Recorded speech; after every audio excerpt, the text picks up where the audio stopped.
Hello and welcome once again to Crazy Comics and Stories. It's me, your charming and delightful old Uncle Rat Bastard.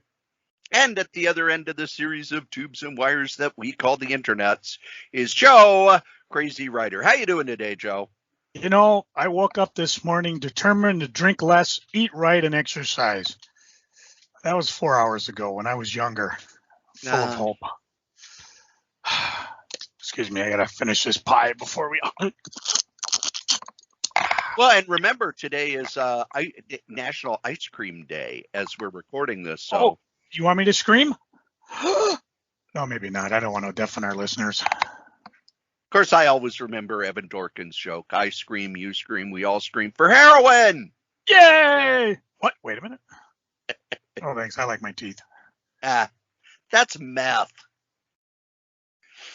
Get your drugs right. I don't know. I was reading something online about the kid who played Peter Pan for Disney, and I don't have his name. He was also in Song of the South, but Disney just decided all of a sudden, let's get rid of him, and it kind of led him into a downward spiral because, like most children stars, you know, all of a sudden everybody loves you and everybody hates you all of a sudden. Hang on a second. And your parents spent all your money. Actually, I don't know if that was true because it sounds like he had money throughout his life because he constantly was shooting heroin and stuff. Oh, well. Let me see if I can find the name of the guy. Oh, Bobby Driscoll. He was in Peter Pan for Disney and Song of the South. And you know why he got canned from Disney? Why is that? Howard Hughes bought apparently Disney films and didn't like children's stars and dumped them. Oh. And that just set him down a downward spiral. And you almost want to take Howard aside and say, well, consider you're going to end up in a room full of germs with Kleenex on your toes and you won't cut your nails. You had a lot of fucking nerve, you billionaire. Well, not only that, the mason jars full of urine. Yeah. But he did keep this Spruce Goose. Oh, well. So that's not what we're here to talk about. Not what we're here to talk about. We are here because it is time to talk previews. Previews for, let's see, this is July, so... Again, this is most an of interactive. These books will come out in October. This is interactive, so not only grab your previews, number 394, grab your Marvel supplement, but this month I got DC Connect issue 14 that has all the books being solicited. Thank you, DC. It's about time. Although there is 14 about the other 13. Yeah, we'll talk about it. This is September. Weird. July is for September. I still didn't use it because I got my previews. I bought it from a shop. I went down to Mind's Eye, picked up a copy. And so I used Discount Comic Book Service. So I won't use the DC Connects, but we will talk DC Comics nonetheless because I actually... See, did I add any to my list? Well, I don't want to give it away. Cory, is there anything you wish to talk about the cover of previews? I know you like peeking around that corner. I do like that on the spine, they advertise Free Comic Book Day, although something is missing on there, and it's something you actually asked me about this week. Oh. Coke is a co-sponsor of Free Comic Book Day this year. I saw that. I don't know what that means. Maybe it means we'll get a Coke when we get our free comic. Have books. A Coke in a smile. It would be cool. I mean, could you imagine a collectible Coke bottle? It would put everybody's nose in a joint. Coca-Cola and comics. Name a better duo. Well, you're listening to one right here. Sorry, Coke. Although the good peoples of Coca-Cola want to give us any Coke to taste test, we're always willing to bow down to freebies. And they are rejiggering the formula for the Diet Coke and Coke Zero. I don't know about that, but the only Coke I like... New Coke. You're a big fan of New Coke. Damn straight. I snap that stuff up when it shows up on eBay. I do like Diet Coke from McDonald's. I don't know if we've ever talked about it before because they talk about how at McDonald's they have a very specific way of doing it. They chill everything. They chill the lines. They chill the syrup. They chill the bubbly water. So everything comes. I always think a Diet Coke from McDonald's always tastes just a little bit better than anywhere else, and there's a reason for that. So usually when I show up at 3 a.m, all right, fill my gallon container with Coke. What about Coke 2? Not the same. Can't get Coke 2 anymore either, by the way. No. It And was I love Coke Pepsi 2, by Light. the way, was introduced in 2004 and discontinued in 2007. Delicious Pepsi Light. The little taste of lemon makes it taste just right. That We one's hate gone. most everything, but we love Pepsi Light. Okay, that's enough. What Commercial. surprised me, however, New Coke, April 23rd, 1985, when it was introduced. Joe, when was New Coke discontinued? When Classic Coke came back. Nope, July 10th, 2002. See, now if you were listening to us, had we had a podcast, we'd say, pick up this stuff. It will be a collectible. It'll probably be undrinkable if you picked it up in can format. Yeah, probably eat through the can by now. Yeah. But bottles, you could have had it in bottles. What did that got to do with previews? Pretty much nothing. Absolutely nothing. No, nothing. But we start at the beginning. It's a very good place to start. With the Image. All right. Now, before we start, give the little disclaimer here that these are not all the comics we buy. These are the new and interesting series or trade paperbacks that we're picking up. The regular comics we pick up, like Amazing Spider-Man or Batman or whatever, we talk about those in a different podcast, usually about once a year. Yeah. Let's see. I will start because right on page 42, again, this is interactive, so open your page to 42. I'll give you a few seconds. Primordial. Open your hymnal. Yep. This is writer Jeff Lemire, artist Andrea Sorrentino. A mind-bending sci-fi collides with Cold War thriller in the 6-issue miniseries. In 1957, the USSR launched the dog Laika into orbit. 2 years later, the U.S. responded with 2 monkeys, Abel and Baker. These animals never returned, but unbeknownst, now how many times you use that word in today, to everyone, they did not die in orbit. They were taken, and now they're coming home. So I would check this out. They compare this to high-intensity sci-fi storytelling of 2001 Space Odyssey meets Grant Morrison and artist Frank Quitely's We 3.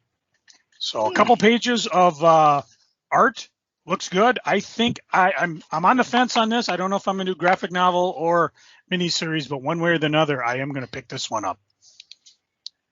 What do you got, Mr. Strode? Page 55 is the new Reckless book from Ed Brubaker and Sean Phillips. Looks like they have quit doing regular comic series and now are just doing original graphic novels.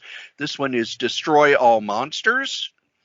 It's 1988, and Ethan has been hired for his strangest case yet, finding the secrets of a Los Angeles real estate mogul. How hard could that be, right? But what starts as a deep dive into this life of a stranger soon takes a deadly turn, and Ethan will risk everything that still matters to him. These guys do great work. I buy their work sight unseen. If you pick up the Criminal trade paperbacks, Friend of the Devil, Pulp, Reckless. Man, Pulp was so good. Pulp was so good.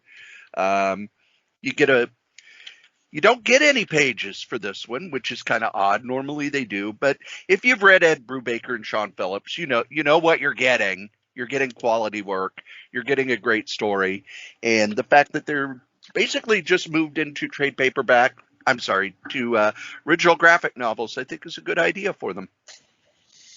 On page 46, Frontiersman, a new series. Patience, conviction, revenge. Patrick Kindlon and Marco Ferrari return with an all-new ongoing series. Let's see. Frontiersman is coaxed out of retirement by an environmental group, only to find that being a spokesperson makes him a target for old and new enemies alike.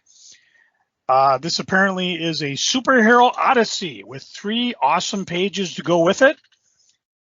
Again, It's a series, so strap in, get ready for the long haul.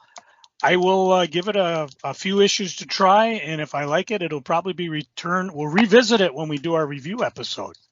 So, and again, the inevitable graphic novels coming. So that's what's nice about Image.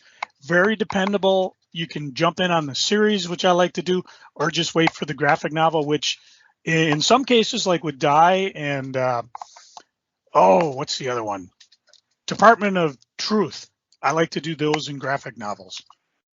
My next one is a compilation. It would be an omnibus if it were bigger, but it is the collection of the 3 Luther Strode series. Oh, your brother.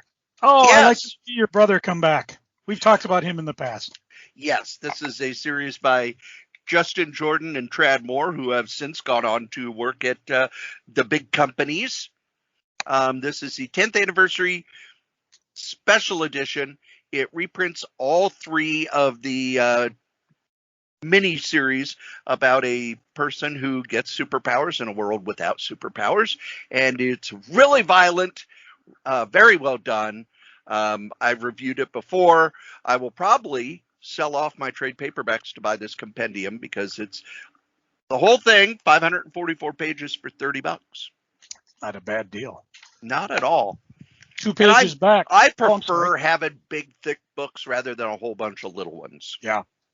I'll talk about that. I'm still working on my graphic novels, and I keep running across where I have an omnibus, and then I realized, I've still got the little ones too. So my last one for Image is 2 pages back, Ha Ha trade paperback. If you're an Ice Cream Man fan, writer W. Maxwell Prince brings his signature style of one-shot storytelling to the world of clowns. And he's brought a plethora, another word we need to use more of artists to join in. So Ha Ha peeks under the big top, over the rainbow, and even inside a balloon to tell the wide-ranging slew of stories about, air quotes, funny, unair quotes, men and women, proving that some things are so sad you just have to laugh.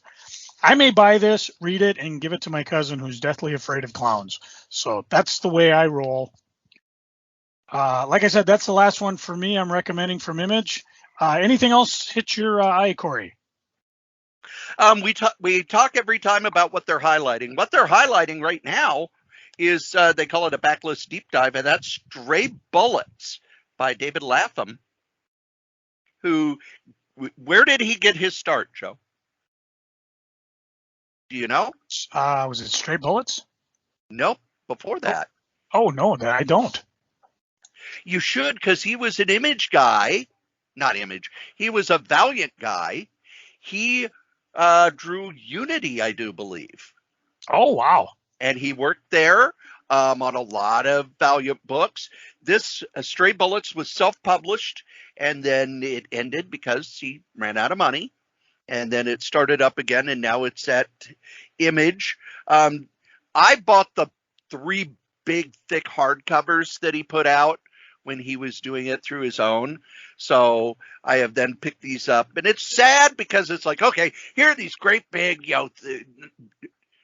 large hardcover, and then all he has now is trade paperbacks. Stray Bullets is one of the early crime noir series that sort of helped revive crime comics. And it's a number of different characters and stories that interweave. And they do connect at times, but for the most part, they just kind of happen at the same time and place until he decides to bring them together. Really great series. Glad it came back. They also have the Murder Me Dead, which was kind of a mini series. You don't need to read anything else for Murder Me Dead. The great crime comic here. There was nothing else at Image that jumped out at me that was new. All right. Onward to Dark Horse? Onward to Dark Horse. All right. Starting on page 92, a 5-issue miniseries, Maze Book, from New York best-selling and Eisner award-winning Black Hammer creator Jeff Lemire. Comes another Jeff Lemire book. I know. Meyer, he spells his name wrong. And Andrea Sorrentino. She does it correctly. She does the B cover if you're so inclined. A lonely building inspector, still grieving the loss of his puzzle-loving daughter, receives a mysterious phone call one night from a girl claiming it's her and that she's trapped in the middle of a labyrinth.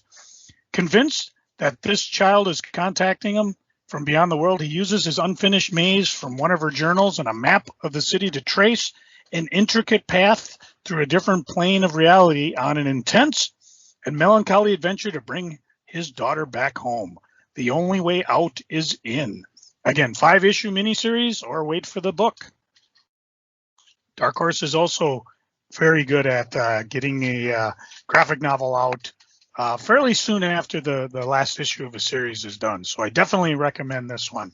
They give you only one splash page, but I'm if you're interested in Jeff Lemire's art, you already know what you're getting into, and I think this will be a lot of fun or disturbing. Either way, it's good. What's on your list? On page 108 is the second Witchfinder omnibus. This is a series by Mike Mignola set in the world of Hellboy, but it's before Hellboy came to Earth. Let's see here. Discover a world of vampires, brave a technological gate to another realm, and track down the truth behind Jack the Ripper in this collection of 3 intense adventures of Sir Edwin Grey as the Queen's personal witchfinder. Come on, man. It's Mike Mignola. Mike Mignola's stuff is so good. I'm glad that they're collecting it because it was, and he ended Hellboy, but it's like, I still have stories to tell. So there's still more Hellboy related stuff coming out. And to me, it reads so much better in these omnibuses than it did as regular comics or even as trade paperbacks, because you get a big, nice, thick bunch of the story. And he's kind of made his whole career around doing Hellboy. Good for him. You know, he's got a character he owns. He's made a living with it. His art is fantastic, and he's brought in other creators to play with his toys.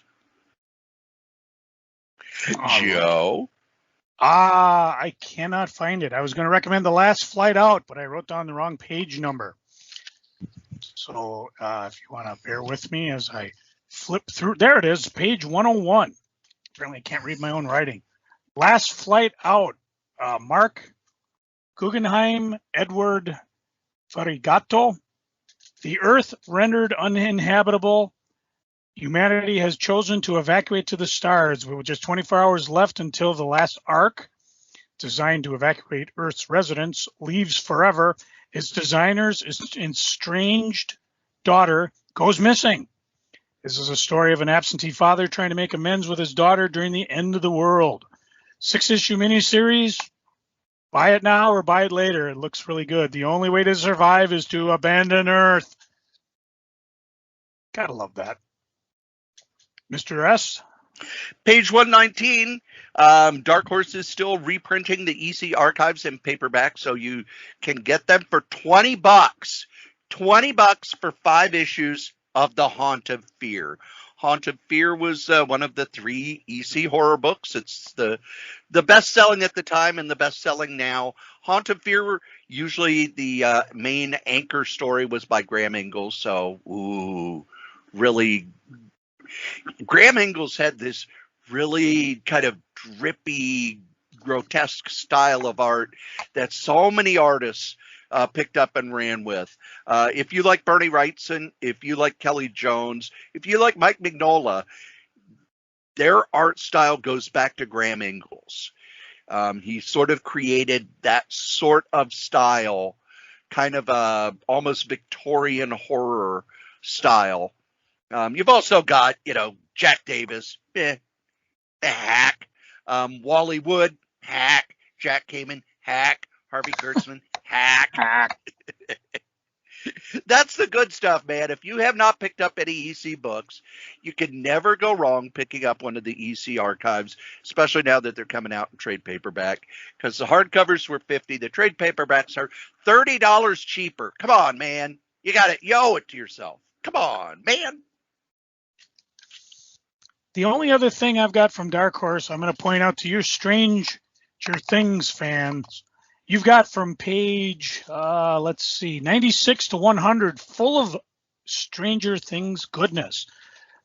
You've got the Tomb of Wine miniseries starting. There's a box set, which again, when does it say? It's November 24th, just in time for Christmas, hint, hint. There's Erica the Great trade paperback, the library edition hardcover. So keep an eye on Dark Horse if you're a Stranger Things fan, because they're having some fun with it. And with that, I think they are really pushing the fact that all this stuff is going to come out right before the new season. Oh, yeah.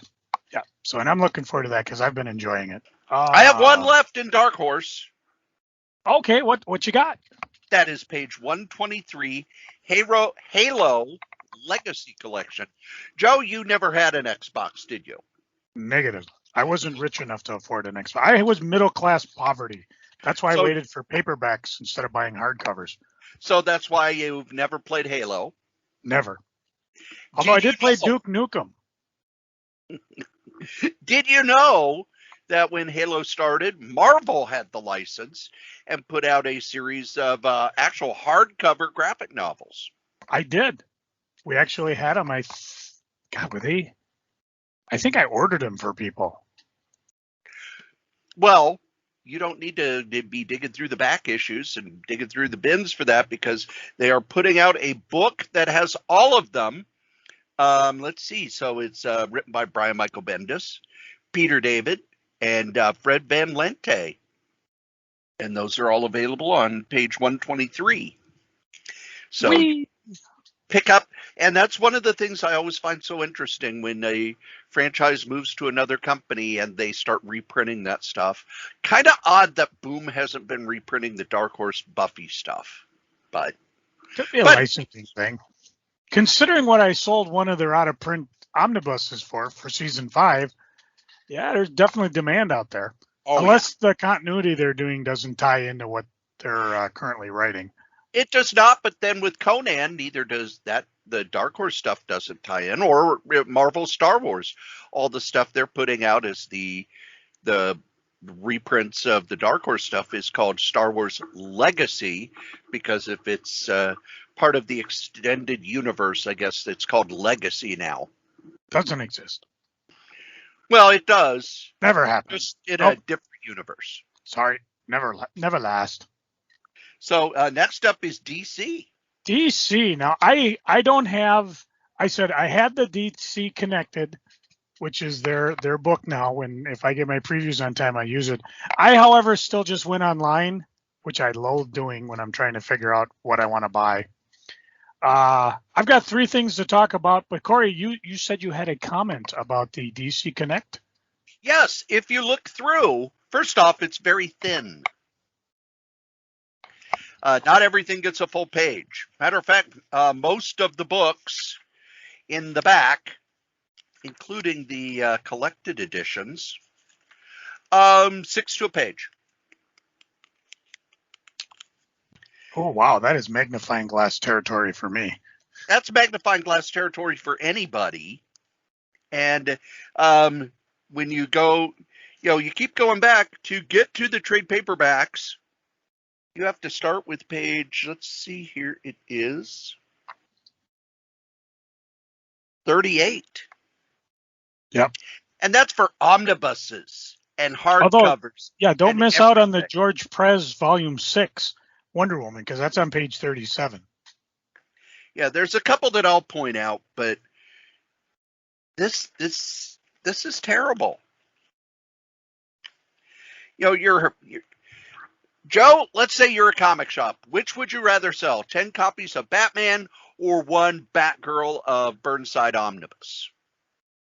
Well, I would probably make more money on the omnibus. Yep. But no, here it is way in the back in little teeny print. Little teeny tiny print. Well, I didn't have that problem this month. So what are you jumping out about? Well, first one I got alphabetically is Are You Afraid of Darkseid? One shot. 2 different covers to choose from. A bunch of stories. Essentially, it looks like the Teen Titans are out gathering around the fire. because it's time for that most terrifying of traditions. Campfire story so scary you'll never sleep without a nightlight again. This is the Teen Titans Guide.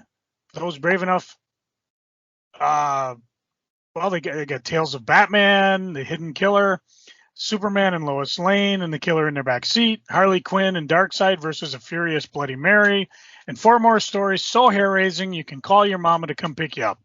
So toast your marshmallows, pull up a s'more, and answer the only question that matters this Halloween. Are you afraid of Darkseid? Darkseid is. So it's interesting enough for a one-shot. I'll give it it's one of those $10 one-shots that DC's so fond of. I'm not as fond of them, but, give it a shot. I enjoyed them. I like short stories, though. I like short stories. I like anthologies. Batman's about to have another big crossover. Dun, dun, dun. Batman Fear State. Let's see. The Fear State settles upon Gotham City as no one is safe. Overwhelmed by the dual threat of Scarecrow and Peacekeeper, Batman and his allies have been one step behind since the ripple effects of Infinite Frontier Zero, with a mysterious anti-Oracle spreading misinformation and the return of Poison Ivy. Blah, blah, blah. It's the big Batman crossover, tying into a whole bunch of Batman books. I'll wait till it's collected. Oh, well, you got me all excited. I thought when you said a crossover, you meant Batman versus Bigsby, a wolf in Gotham City. This is a tie-in with the old Fables character, and of course written by Bill Willingham with art by Brian Level. In the blood dry at Gotham's 4th gruesome murder scene in as many weeks, Batman is stumped. The same hallmarks haunt each investigation. Brute force entries, bodies ripped to shreds and stamped with enormous bite marks, and clumps of fur, wolf fur, scattered in the wreckage. The streets buzz with rumors of the werewolf of Gotham. Determined to crack this case, Batman finds no leads in a mysterious, hairy, chain-smoking figure dodging his every move. The Dark Knight's dangerously close to losing his cool when a series of bombings levels the city's libraries in the days leading up to the 32nd annual Gotham Literary Festival. As Batman narrows in on the bookworm and his literary henchmen, he discovers that an invaluable book from another world is at the center of the violence. Stranger still, the wolf is in on it. But what kind of monster is built from such brains and brawn? And is he an enemy or an ally? Worlds collide as Gotham Mysteries kickstarts a return to the world of fables. No idea what universe is this in. It's in a black label format, so anything goes, except maybe, bat penises. And, maybe, Batwoman shenanigans. So I'm excited for this one. I do believe I will wait for a graphic novel because that'll fit with all my other Fable books. But, this one looks like it's going to be kind of fun. I'm looking forward to it. One of the series that Joe has been talking about is the Other History of DC Comics. They are soliciting the collected edition. Let's see, it is a hardcover, and that is on page 28, 26. I don't know. The print's so small I can't tell. Yep. No, I think you had it right. 28. But on the next page is the Milestone Compendium. DC is putting out more of these compendiums, which are like omnibuses, except they're trade paperbacks. This reprints. I got it for you. Blood Syndicate 1 through 12, Hardware 1 through 12, Icon 1 through 10, Static 1 through 8. I say it, Zombie 0 through 11, Shadow Cabinet 0, which includes arcs never before collected. So yeah, this is the stuff. You can't get better than some of the Milestone stuff. Let's see. Dwayne McDuffie, Ian Veltz Jr., John Rutsum. A whole slew of who's who. This is the original Milestone stuff. Do you have any clue, Cory? Is this just one, everything one? Or I suppose it's Compendium 1. There's got to be more. Yeah. If it sells, there will be more. One other thing, when when Milestone started, they were one of the early adopters of computer coloring, and they called it Milestone Color 100 because instead of having 4 colors, they had 100 colors. I'm hoping that they kind of correct the color because, man, the color on some of those issues was god awful. It was a lot like when they first started printing stuff on the Baxter paper. People didn't know just how garish it would be because with newsprint, the color would get absorbed and become duller. So they would overcolor things. That's why in the 90s, once you got on the Baxter paper, which doesn't absorb the ink as well, everything looked day glow and neon. And this was on paper that was like one step up from newsprint. And it just, oof, I remember those colors looked really bad. And it took them about 6 to 8 months to kind of figure out how to get the art to reproduce well on those books. So hopefully they get that corrected. They are resoliciting a couple of omnibuses. I already mentioned the Batgirl of Burnside, which is one of my favorite Batgirl runs. It's Batgirl moves to a Gotham suburb named Burnside, and it becomes you got Babs Tarr art. Cameron Stewart writes it. It's more grounded, more down to earth, less based around supervillains and more based around criminals that were created for Batgirl. Just a really good run. You also have Green Arrow, the Longbow Hunter Saga Omnibus 2, which is the second half of the Mike Grell series.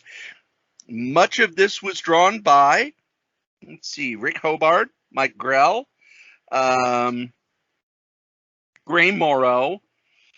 Dan Jurgens had already moved on to writing and drawing Superman by this time, but still an excellent run. My favorite run of Green Arrow of, say it with me, kids, of all time. And then I think, yep, there's the Batman Superman Omnibus, Volume 2, which is that an omnibus? God, the print is so small. It's either this month or next month. Nope, I guess it's next month. They're doing Batman Superman Omnibus Volume 2, which will reprint the second half of the Superman Batman series that started with the return of Supergirl. And really, for me, that was about it. But man, the print on most of these books is just tiny because they're cramming 6 books onto a page, but they're putting in the same amount of text that they would when they do a full page. The only other thing in DC I'm looking at is Batman Last Night on Earth by Scott Snyder, Greg Capullo, Jonathan Glapion, and various, whatever that means. Batman and the Joker at the End of the World, Powerhouse Creative Team, blah, blah, blah, decade-long partnership. And this acclaimed futuristic miniseries now in softcover. Not have much of a selling point, but I didn't pick it up in the original Black Label format, so here's my chance to do it. Cory, may I back up a bit? Because there's a couple things in Dark Horse. I was so excited to have a DC book. I short shrifted a couple books in Dark Horse I wanted to point out. I want to point out one thing about the Batman Last Night on Earth. Mm-hmm. When it came out in hardcover, they ran ads for that on TNT. I saw at least 2 ads during AEW Dynamite. And then in a movie I watched later that week, they had an ad for it as well. So this was a book that DC and TNT actually pushed. Interesting. I know. Well, I can tell you in Dark Horse, they're not going to be pushing these. We're going to, though. Page 104, we're in the big previews again. I just want to point out the Umbrella Academy box set. This thing ain't coming out till November, but if you have friends that are fans of the Umbrella Academy, or you may be, you can't go wrong with a slipcase hardcover box set. And then all the other fun Umbrella Academy stuff is there as well. As far as there's a couple Umbrella new Academy graphic has novels. been sold out. Yeah. You have been. Good luck finding It's it. been impossible to get these books because every time Dark Horse goes back to press, they sell out. And I can guarantee you, a lot of people are looking at it. Oh, $55.97, and aren't going to buy it. So I would say do it if you're so inclined. Page 110.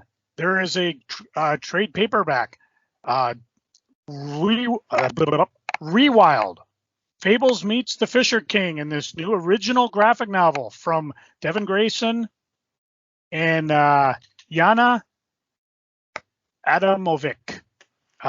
Reads Poe is a mysterious young homeless woman and self-proclaimed fairy changeling. Demond is an enterprising engineer with a troubled past. When Poe demands that a park be built to mollify a dangerous new mutation of mythical creatures ravaged by climate change and furious with the human race, Demon must question not only his own sanity, but the rationality of our entire species as he struggles to save his city, maybe the world. But are we past the point of no return? I'm excited because this is an original graphic novel. Magic realism packs an environmental punch. The other thing I wanted to point out was on page 113, another graphic novel collecting the original digital series, Tremor Dose. This is Michael Conrad and Noah Bailey. Everyone dreams, but are these dreams our own? Who controls our thoughts when we're sleeping? Jin is a young college student who has been having wildly disturbing nightmares featuring a man she has never met. When she finds a flyer with his picture and the question, have you dreamed this man? She submits to an interview that begins to unravel her perceptions of reality. Chip Zdarsky says, creepy and gorgeous, a story you'll keep revisiting as you admire its complexities. So a couple, three things I missed out because I was so excited about DC. We're done with Dark Horse and DC. Should we go for it? IDW. I actually have some IDW. Oh, good, because I don't. I know, usually we don't. I was going to point out, for those of you who missed, you get another chance. Teenage Mutant Ninja Turtles, The Last Ronin Design Archive number 1 on page 130. This is never the before scenes, artwork, and design notes from number 2 and 3 of The Last Ronin. Kevin Eastman, Peter Laird, Tom Waltz are together. There's an incentive that only retailers know about, but if you're so inclined, you might want to check that out because that looks like it'd be kind of interesting. Page 136 says, I'm loving me Godzilla. Here is another Godzilla Rivals. Godzilla versus Mothra. Something is trapped in Lake Akita. Mothra, the ancient and beautiful guardian of nature and humanity. But where one Kaiju awakens, Godzilla is sure to be close behind. So this is a 52-page, they say FC. What do I mean by FC? Not quite a trade Final paperback. cutoff. Final cutoff. Okay. Available in September, $7.99. So for Godzilla fans, check it out. The final thing for IDW for me is another certified cool autobiographical comic from Excel Lenore called Secret Passages. And this is in his voice. So or is it her? Excel? Boy, it must be a her because it looks like a female drawing. Or not, I don't know. Let's go for it. Ever since my cosmic twin disappeared, nothing makes sense anymore. Friends, work, life, well, you get the picture. For all of 5 minutes, I thought therapy might be the answer, but then I remembered I'm a cartoonist. Why waste a skilled professional's time when I could just spend 10 years of my life making an autobiographical comic and call it a voyage of self-discovery? So here's the opening chapter of my life. It's 1985 in a small Quebec town called Notre Dame du Lac. We're going to get to know a little girl who enjoys chatting with the forest. That's me. So it is a female. A younger brother with demonic tendencies, a tyrannical older brother, and 2 marvelous parents who may or may not be aliens. And please take my advice, dear reader. If you ever find yourself in the midst of an existential crisis, do not make a comic about it. See a therapist instead. Much love. No wonder it's certified cool. This is actually under the top shelf imprints. So that caught my mind. 3 things from IDW. Hang on. That's it for me for them. With whom do we have a date with next? If you turn the page. Turn the page. On page 144, Star Trek Year 5, Experienced and Lost. This is the final collection of the Star Trek Year 5 miniseries, 25-issue miniseries that IDW did. This is basically their version of if the 5th year of the original 5-year mission. I think it's been very well done. And anybody who says, "Oh, they would have done this if it would have continued," no, they wouldn't have, because they use a lot of stuff. They use a lot of continuity stuff. They use a lot of alien races that would have cost way too much to have on the ship, and it has a continuing plot thread through the whole thing. But I think it really works as a continuation of the original series, where how many books and comics and everything have kind of set themselves there. So I thought it's a nice 4-book trade paperback collection. Hopefully they'll eventually put it out as a nice big thick book. That's when I'll pick it up. But I think IDW's been doing a good job with Star Trek. They stumbled out of the gate with Star Trek, especially after the first movie came out, and they started that series where it's, well, we're going to tell the Star Trek original series episodes except in the new universe, and it got very boring very fast. But thankfully, they've kind of retooled and re-geared everything, and the Star Trek Year 5 was very well done. So if you're a Star Trek fan, go ahead and pick up all 4 books. It's really well done. See, and what's interesting about this book is something that I always fault Star Trek on. They are so reluctant to visit old plot threads and things. I mean, there's whole YouTube series about these are like the top 10 discoveries that should have shook the Federation to its core, but they just showed up in an episode never heard from again. Or sometimes they're like put away in like a single sentence of an episode. You know, not all of it's bad. Some of it's like what's the episode Next Generation? Barclay becomes super smart, compels the Enterprise to go to another planet on the far side of the galaxy where they meet a race of explorers who bring people to them instead of them going out, and they exchange information that will take the Federation decades to figure out. Well, what did they find out? We never hear from it again. Whatever. We could have our own geek podcast on things, Star Trek lines that they drop, but it's fun in the comic that people do pick it up, or even in some of the now defunct and non-continuity books and other graphic novels. So I'm excited to check this out, like you said, once it shows up in hopefully in omnibus form. You hear that, IDW? You got 2 omnibuses ready to go. Oh, if you like Teenage Mutant Ninja Turtles, page 145, first volume of the IDW collection. Come get some. And now we go over to Marvel. Yay! Step aside your gigantic previews catalog. Pull up your not as well done, but better than the DC version catalog. I tell you, there's days where I think I should just skip using the catalog and just going online because it's alphabetical. But nevertheless, I fell for it. Dark Ages #1 right there. No page number, but it's right on the inside. You can't miss it. It's on the cover. It's a 6-issue series. Tom Taylor, Ivan Coelho. This is what the Watcher has been watching for. A danger older than Earth threatens everything. For once, the heroes who have saved the planet so many times are almost powerless in the face of it. X-Men, Avengers, assemble. Spider People, Fantastic Four, come together. Heroes for hire. They will fight along the champions. That's not going to be enough. The lights are about to go out. The world outside our window is about to end. Okay, as long as you don't cross over in 300,000 books, I'm with you. Let's see where you go. And I would like to point out, this was the big summer crossover they were going to do last year, but it was delayed due to COVID. Yep. So, and you know, as if that's not enough, are you going to get the crossover on the very next page, Cory?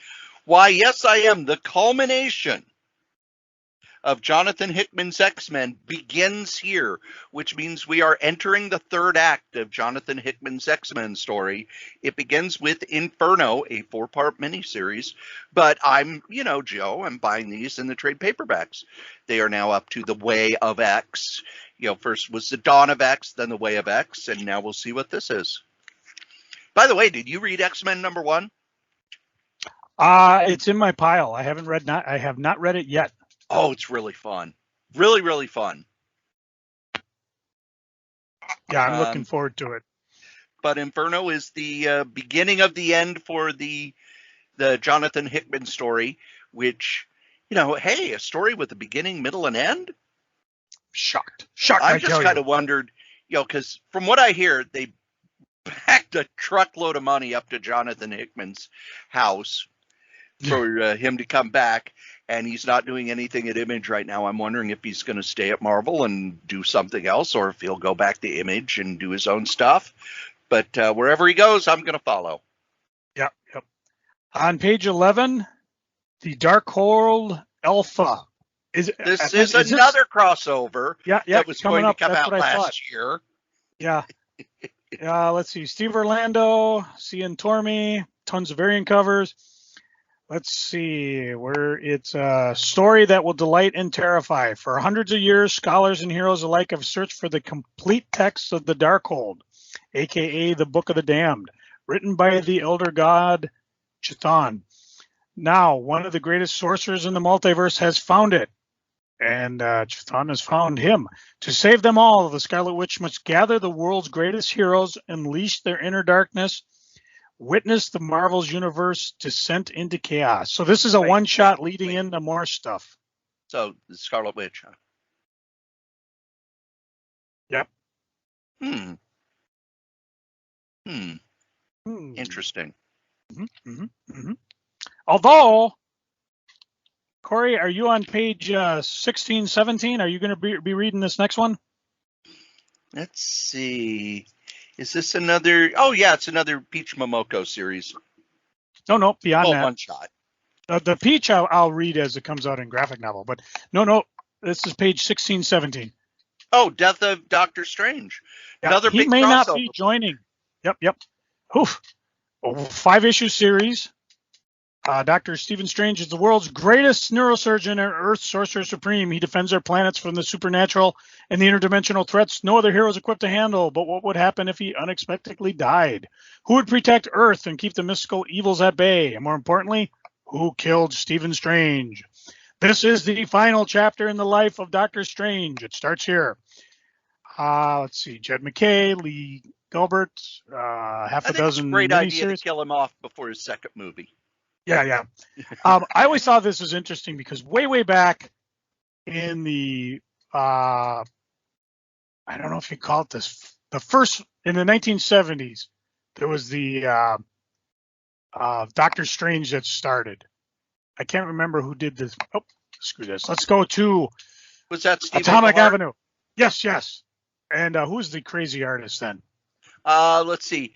It started with Frank Brunner, who quit when Marvel had the new in 1976 when the new work for hire law went into place. He quit and has never come back to either Marvel or DC.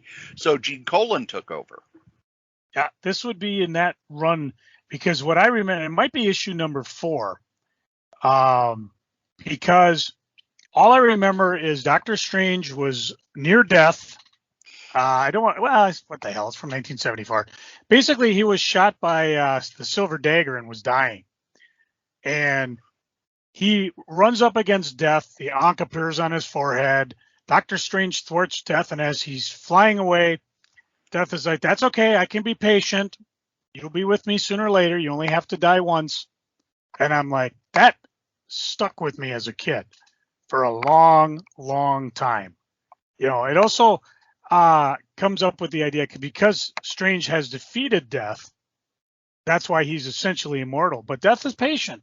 She'll wait. Just needs it once.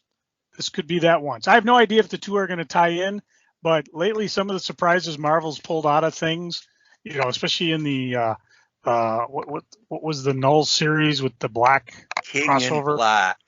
Oh, when they pulled the Enigma Force, and that was the light that goes against the darkness, I was like, okay, that was cool. So I've got high hopes for this.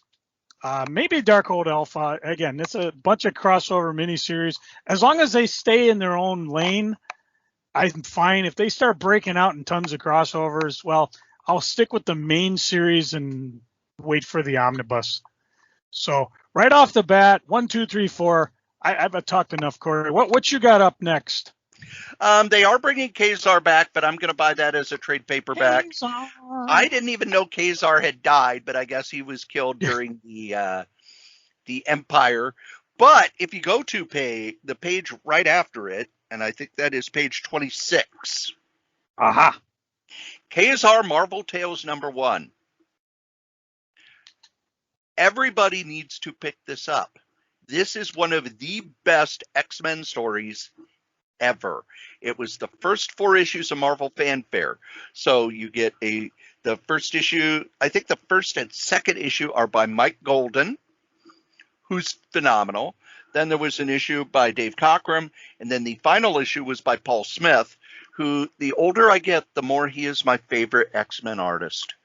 I go back and I look at those issues, and his art was just off the charts amazing. He did so much character work with just poses, facial expressions, and his art was very animation based, so it was no wasted lines, very much like Alex Toth in that get rid of every line you can and then draw the hell out of the rest. This was fantastic story. The X-Men go to the Savage Land. Yeah, I have this on my list as well. Oh, if you don't have Marvel Fanfare 1 through 4 in your collection or some type of compendium, yeah, definitely drop for this because it's a fantastic story. I may get it just so I have a reading copy. I don't have to keep digging up my Marvel Fanfare to do it. They put this out as a trade paperback years and years and years ago, and if you want that trade paperback, it's going to run you a pretty penny. But instead, you can pay $7.99 and get the whole thing on really nice paper. I've got nothing else series-wise. Is there anything in the comic books you want to mention before we delve into the graphic novels? I do want to point out that the issue of Spider-Man is the end of Nick Spencer's run. It's going to be bigger than normal. I can't tell if it's double size or more than double size, but it's got art by Patrick Gleason and Mark Bagley, and really just a fantastic run that I've liked. Somebody asked me what's the difference between Nick Spencer's run and other people's run, and the thing is, Nick Spencer did the Superior Foes of Spider-Man, so I like the way he has used Spider-Man's Rogues Gallery. He has made some of the characters that have been jokes for a long time into threats again, but he's also made the characters who were kind of jokes more of a personality. Boomerang is one of my favorite Spider-Man villains now, not because he powered him up or anything, but because him hanging out with Spider-Man and going through all of that was just fun. He uses the supervillain bar really well. And the story he's doing now, the Sinister Six story, I read the first part of that, and he is pulling together a lot of stuff that I thought that Marvel would say, oh, no, you can't do that. You can't even mention that. You're not allowed to mention that. Nope, he is opening the forbidden door. And Mephisto and Doctor Strange are kind of arguing about basically, Doctor Strange is saying, you did something. You changed something. Why did you do this? And Mephisto's like, hey, I can't do anything unless someone asks me to. So they're pulling at that thread, which I never thought they'd ever do. And I had never read, so I do remember that. Sorry, bad taste in my mouth. The regular series, just the stuff I normally get. We've gone over all the new stuff. The Star Wars books are still doing the War of the Bounty Hunters, which is Han Solo frozen in carbonite between Empire Strikes Back and Return of the Jedi. Well, Boba Fett has lost track of Han Boba Fett. Solo is, Boba and Fett. everybody's trying to find him now. Everybody wants a piece of the Fett. No, everybody wants a piece of Han Solo. A piece of Han Solo. Now, if I recall correctly, there was a lot of turmoil in terms of what's going on with omnibuses because everything's switching over to new terms. Most people who buy their stuff lost like 4% of the discount because retailers lost 4%. Yes. So this is the month, I believe, if you had a cancellation, this is the month you have to reorder it. For example, I think the only one I got that was canceled was the Captain Britain Omnibus. Outright canceled. I have to reorder it because there is a list of them starting on page 138. Yeah, and I think for me, so basically, I don't know. You want to get into what you have to reorder, or should we just say go look? I'm just going to skip. Out? Yeah, because I mean, I only got the one. It's also some other books and things like that, but you want to check it out, and of course, talk with your local comic store, your favorite online retailer. They'll tell you how to take care of it. As far as new stuff, and I have a question, Cory. Is on page 113, Hawkeye by Fraction and Aja. Is this the original run where Hawkeye just okay? Because I know I missed out on the omnibus, but if I can get it in this format, is good because this covers Hawkeye 1 through 20. This is the whole run by them. Yeah, and so this is. I'm definitely going to pick this up. I will probably go with the AJ cover just because that's what I remember the comic as. I may actually have this series around. I thought I might have sold it off. I don't know. I got to get my stuff in order. But yeah, this one definitely is on my list. I want to pick this one up and have it. Fantastic run. And if you haven't read it before, you definitely want to check this one out. Because we were raving about it when it came out. Oh, yeah. And this was when I was, my funds were semi-depleted and I still bought the omnibus. Because it was only $75, so that was $37.50, and it's like, okay, I can skip a couple meals. Let's see. I'm doing the Thor by Jason Aaron, Volume 4. I believe this is the end of his run, which is cool because during my great graphic novel Sort and Purge, I have them all in one spot now. So I actually have a number 3 to read. The only other thing I'm getting on page 118, Untold Tales of Spider-Man, the Complete Collected Edition, written by Kurt Busiek. I loved these books when they came out. And it's not only collecting Untold Tales of Spider-Man 1 through 14, but Amazing Fantasy 16 through 18. And this is where he kind of squeezes in stuff in between the earliest Amazing Spider-Man. And I believe this is where we find out Mary Jane knew he was Spider-Man the whole time. No, we find that out in a graphic novel done by Gary Conway and I think Alex Savick called Parallel Lives that came out in 1990. Oh, so that was a Gary Conway thing. He just takes it and he fits it in here as well. Yes. So when Untold Tales of Spider-Man came out, it was 99 cents. Marvel was trying a 99-cent line. Most of them were bad. This one was actually good. And as far as I'm concerned, he squeezes these stories in so well. It's worth just, taking apart your epic collection with the classic Stan Lee, Steve Ditko stuff and just gluing them into place so they're all continually in line. I don't advocate doing that, but besides, it's a 400-page book for $40. That's not a bad deal. Yeah. Now I sit back and I listen to Cory talk because a lot of times he'll mention something I may have missed.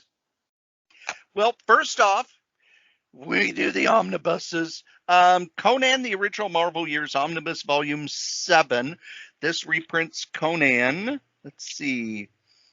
172 to 194, annuals 10 and 11.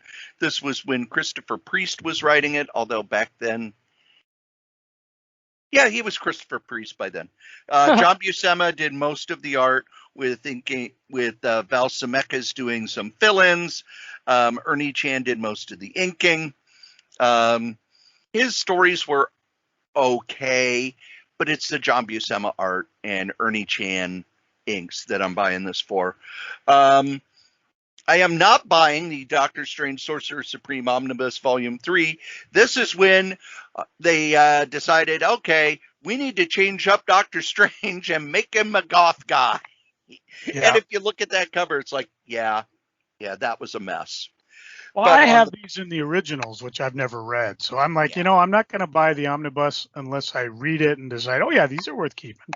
Well, they brought in David Quinn, who was a guy who'd been working in the independent books, including the book Faust, which unbelievably has been picked up for a series by Sony, to kind of revamp Doctor Strange because the sales had dropped, because everybody's sales had dropped. And it didn't work. And they didn't know how to get out of it, because they never know how to get out of it. But if you go to the next page, Doctor Strange by Aaron and Bacalo Omnibus. This is the run that Jason Aaron did. It's 20 page. They're 1 to 20. 26 issues with an annual. Yep. And the Doctor Strange Last Days of Magic. This was a fantastic story where Aaron kind of went, okay, we're going to have magic have a cost. And Doctor Strange is way in debt. And Chris Bacalo's art's just phenomenal. This was a fantastic run. It's also, because it's only about 600 pages, it's $75, so you could get it online for around $40. Well worth the price. Thunderbolts Omnibus Volume 2, which is the, let's see here. It is Thunderbolts 34 to 63 with all the tie-in stuff and the annuals and the mini-series. And this was when Kurt Busiek was still writing it, although Fabian Nicieza took over partway through. This has the battle between the Thunderbolts and the Avengers. It has when Hawkeye comes in to be their leader because he believes that, hey, he used to be a villain and he reformed. Maybe they're going to reform. I really like this series. I think it fell apart toward the end, and then they keep restarting it and restarting it and restarting it and restarting it without grabbing onto the core concept, which was it started as a bunch of villains who were pretending to be heroes who then kind of decide they want to try to be heroes. Let's see. Then I'm flipping through here. The Beta Ray Bill miniseries is going to be collected in a book. This is one where you'll want to look at the art because the art is very different from what standard Marvel art is. But if you like the art, you'll really like the story. Beta Ray Bill kind of is feeling left out in Asgard because Thor is now the All-Father. Beta Ray Bill has kind of been moved to the side, so he decides he wants to become a hero again, and finds that there is a path for him to take that is not the easiest path in the world. Only 3 issues are out so far, and I've been reading it on Marvel Unlimited. Really like it. I highly recommend it, but look at the art first. Because it's a unique art style, you may go that it's not for you. Then I'm going to go to, and Infinite Destinies. They collecting all the Marvel annuals that tie in with the new Infinity Stones. So remember how when I did a review of Iron Man, I said, I like it, but you need to know that it's going to be a multi-part series. Here you could get the whole thing. And anytime Marvel does a big story, they're going to do the whole thing in books. Then we get to the Epic collections. Many of these are being reprinted again. There are second printings, such as The Death of Captain Stacy, for Spider-Man. Man, that Iron Man one is the one where you kind of went, ugh. By the way, if you want to know why they did Avengers The Crossing, Iron Man Epic Collection, In the Hands of Evil. Iron Man wasn't selling. Nothing they do could work. So it's like, okay, Well, we've tried everything, so let's turn him evil.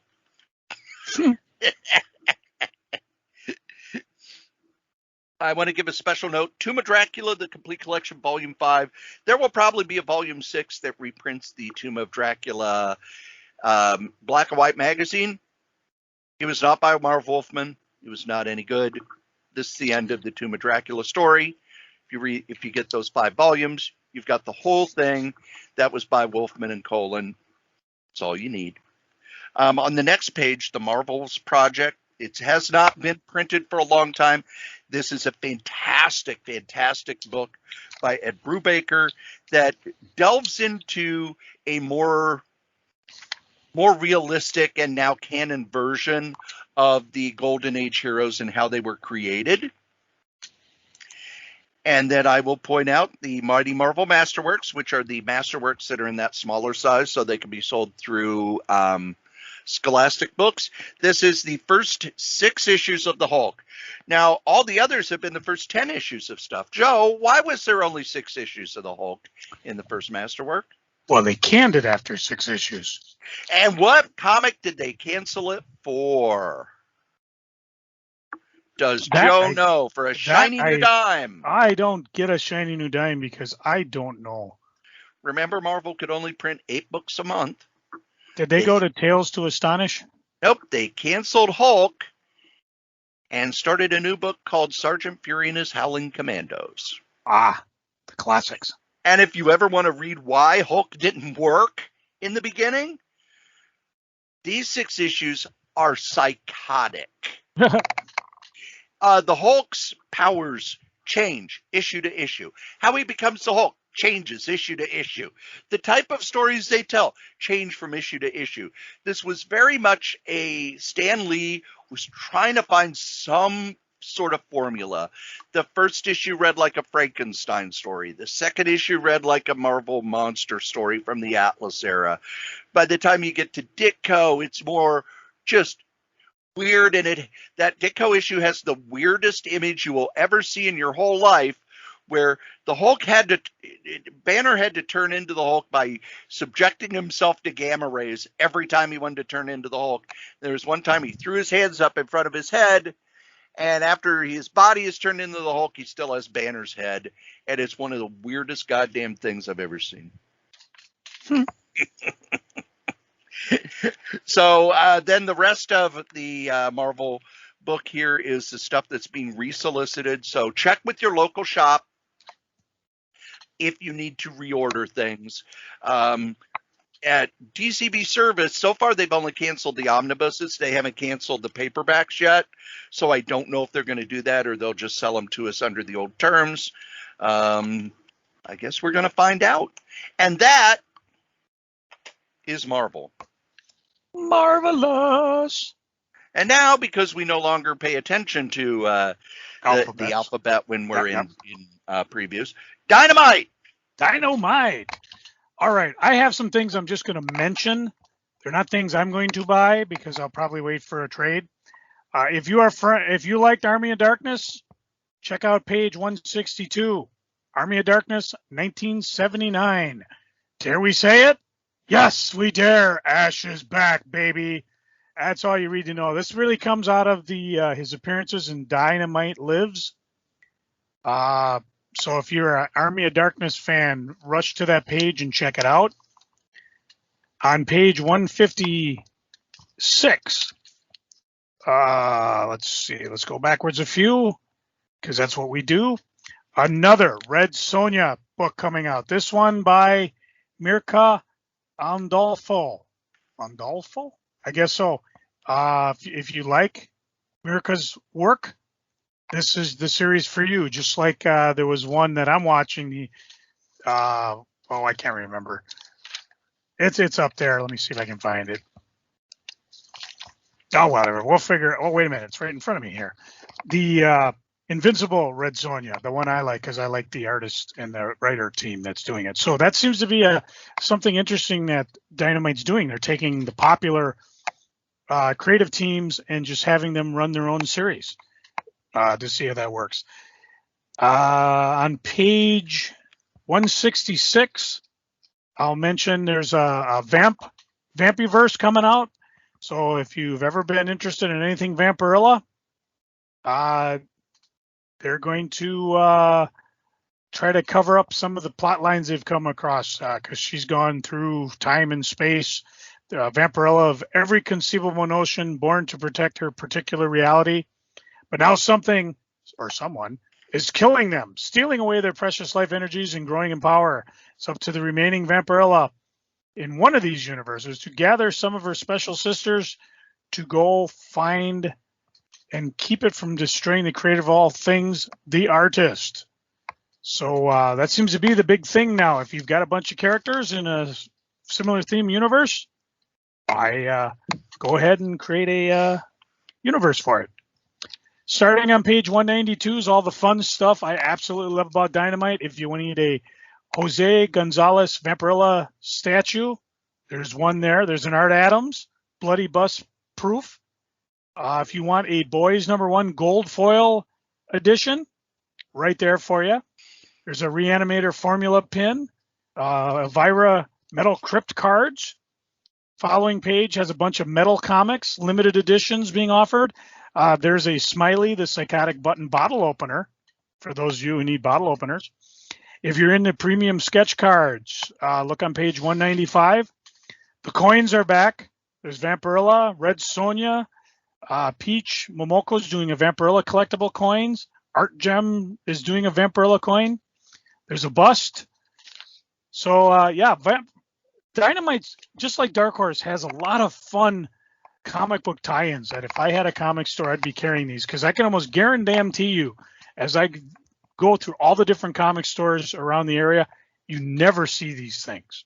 And when I owned Hot Comics, especially the big store, this is what I would call part of my bread and butter because I'd be carrying these things nobody else would carry because I was special that way. Anything else for you that's Dynamite? Not really. Dynamite no longer publishes anything that's not licensed from somebody else. Yep. Yeah, I think that's a shame. I really do, because when they had The Boys, that's been the one thing that really took off for them. And they didn't continue a relationship with Garth Ennis. They didn't continue a relationship with Derek Robertson. They haven't gone out and got other creators. It's nope. We do. For lack of a better word, we do comics about women in scanty clothing. I wouldn't say Ash is in scanty clothing, but he does have a chainsaw. Well, I think that's the only one that's not, he hangs around Vampirilla or Red Sonja or Betty Page. And I think when you limit yourself that much, how many Vampirilla books are you going to put out? How many Betty Page books are you going to come out? More. And coins. We need coins. Plenty of coins. And rockets. Plenty of rockets. Let's go to Boom. Boom always comes after Dynamite. Which is weird again. Yeah. Page 202. Maw. 5-issue miniseries. Jude Nelson, S. Doyle, A.L. Kaplan. What happens when one woman becomes the real monster society has always made her out to be? Dragged by her sister Wendy to a feminist retreat on the remote island, Marion Angela Weber hopes to gain some perspective and empowerment, but that ain't at the bottom of the bottle.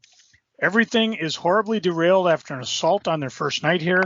A violent encounter awakens something within Marion she never imagined, triggering warp mutations in her body, awakening a hunger she can't bring herself to name. When the townsfolk react with suspicion and violence, what unforgivable act will transform Marianne into the very monster they made her out to be? This is a 5-issue horror series. Don't really give you a lot to go with, but I will give this a shot because this actually sounds kind of interesting. Across from it is a Firefly deluxe hardcover that's coming out in November. You know how I feel about deluxe hardcovers and things that come out in November right before Christmas. They're going to make money. Oh, damn straight. Especially if you're a Firefly fan. I mean, this Boom's the place you want to look. Or like you mentioned, Buffy's here, Magic's here, Mighty Morphin Power Rangers here. Speaking of which, on page 209, they have a deluxe edition hardcover as well that's coming out in November. So if that's your thing, definitely want to jump up on that. I am picking up on page 216, Once and Future Book 1, the deluxe edition. This is by Kieran Gillen, who has done tons of stuff for Marvel, did not Sacred and Profane. What was that book over at Image? Now, of course, Wicked and Divine? Yes, Wicked and Divine. Yeah. Do I get a dime for that? Yeah, I suppose. You get a shiny new dime. Thank you. So Kieran Gillen is one of those creators who I buy his collected stuff because I've learned that the individual issues confuse me, but when you read them as a book, he writes for books. He doesn't write for individual issues, and that's okay. A lot of writers do that now. They have to put out the individual issues to kind of amortize the cost of creating it, but you know that they're writing for big books like Saga. Saga individual issues are okay, but when you sit down and read it as a book, it's so much better. Same thing here. I'm buying the deluxe edition hardcover, not the slipcase deluxe edition, which is $20 more for a slipcase. Oh, but I like slipcases. That's why I was going to point out on page 217, Once and Future Book 1 Deluxe Limited Slipcase Edition hardcover. Seems like Boom is really, really getting into these slipcase hardcovers. So I like slipcases. And now we get to the rest. And the rest. All right, Cory, I've talked a lot the last couple publishers.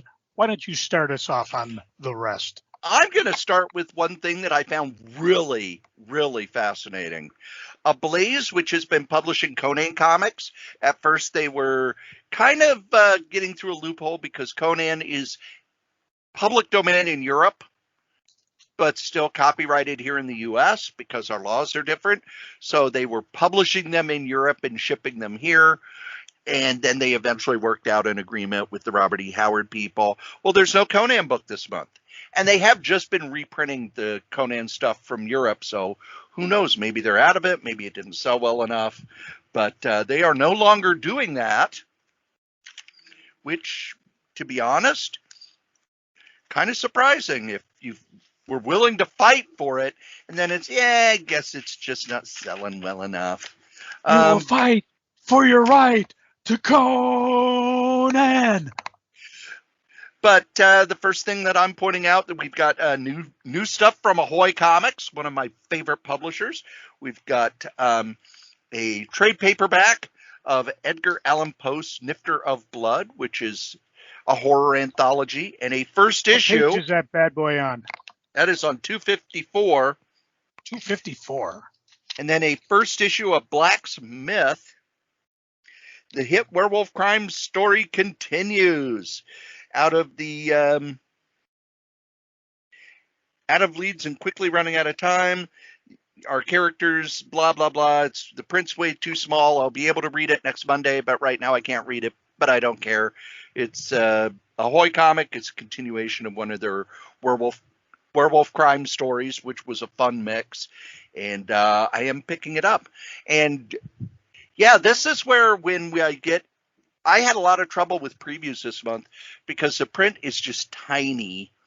And I've talked a little about how I had cataract surgery a couple of years ago. Now I've got some scarring. So it's like a shower curtain in front of my eyes. So when it comes to small print, forget it. I can't even read a paperback novel anymore because the print is too small and it's all blurry. And oh my God, is previews print really, really small. Oh. Yeah, I've got reading glasses, and I also have a magnifying glass to look at some of this stuff. My problem with reading glasses, I've got an astigmatism. So if I put on the magnifying glasses, they're good if your eyes are just normal. But if you have an astigmatism, it kind of warps it a little bit, and then I get a headache after 10 minutes. So, boy, I can't wait for next Monday when they do my right eye, and then the Tuesday after that when they do my left eye, and I'm just going to be sitting and reading forever. Reading. Well, back in Ablaze on page 230, He Who Fights with Monsters caught my eye. On All Hallows Eve, a community struggles under the boot of the Nazi war machine when supernatural forces come into play in the conflict. It's World War II and the struggle between good and evil. It's in full force. It's in Prague, the great Bohemian city, being oppressed by the Nazis. The population lives in terror while the resistant forces try to organize themselves. With the ruthless SS tightening their grip on every street and neighborhoods with overwhelming might, only one hope feeds the struggle, a crazy hope which rests on the fragile foundation of an ancient, monstrous legend. So that caught my eye, and I'm interested to see, again, very small print to look at, but it actually looks like it might be kind of fun. So that was back on page 230. Have I ever told you my story of when I was in a movie theater, Prague was mentioned, because I don't know if you remember the movie Triple X. I vaguely. It's a Vin Diesel movie, but in the trailer, it opens up with Prague, and then, it's very silent and everything, and then things start blowing up. But I'm in a movie theater, and the trailer starts, and it says Prague, and someone near the front of the theater, loud and clear as day, nobody fucking cares about Prague. So whenever I hear that, I just hear that guy's voice. Nobody cares about Prague.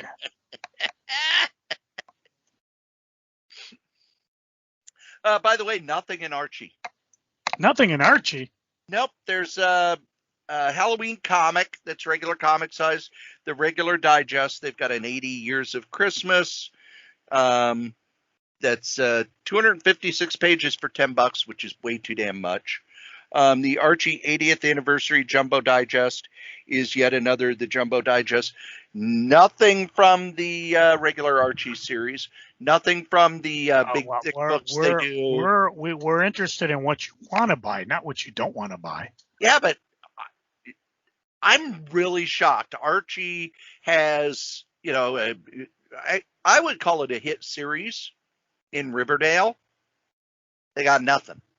Well, more money making Riverdale than there is anything else there. Yeah, but why isn't there a tie-in? Who cares? Back in Aftershock, page 242. Search for Who. When he left the military, Aaron Teese his first thought was providing for his aging parents. His parents' bars experience hard times. One night, it's shot to hell. His parents critically injured in a robbery. However, this wasn't an ordinary robbery.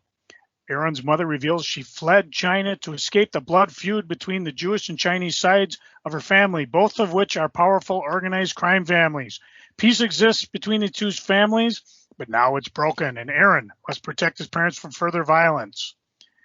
He hops on a plane to the homeland he never intended to explore, on a path to revenge he never wanted to walk. So I'll give this one a shot. This looks going to be kind of fun. And as long as I'm in Aftershock, the next page, 244, Almost American. 2008, Spies Like Us. There's a husband-wife team, Russian intelligence operatives. They walk into the U.S. Embassy in the Dominican Republic in order to defect, making a deal to trade secret lives for new lives. But instead of the American dream, Joshua and Victoria Newman found themselves caught up in red tape, bureaucracy, and turf wars between the FBI and CIA, all while their past is trying to kill them. It's based on the real-life story of real-life spies. So let's see. Ron Mars, Marco Castello are doing this one. And it's a new series, so we'll see where they go with that, as well as the Search for Who, which was Steve Orlando, John Tusu, and Rubine doing the art. So a couple from Aftershock. Cory? My next one is on page 263. We talked about binge books last month, and they've got another book here called Super Suckers, binge book number 1. And what it is, it's a comedy based on vampires. It is 68 pages for $4.99. Let's see. Creators are not people I've heard of before, but on the strength of that binge book from last month, which has Roger Stern and Sal Buscema, I'm going to give these guys a chance. this is one of those where they said, oh, well, just wait. It'll be in previews in August. And it wasn't in the August previews. So, yeah. But I'm going to give them a chance. I like the fact that they're hiring people like Roger Stern and Sal Buscema and Ron Friends. You know, people who still can do good work, but are a little older now. And we'll see how they do. I will be reviewing the binge books, and I'm not going to say I'm giving them a short leash, but I like the idea that they're doing 68-page books for $5 and using older creators. Joe?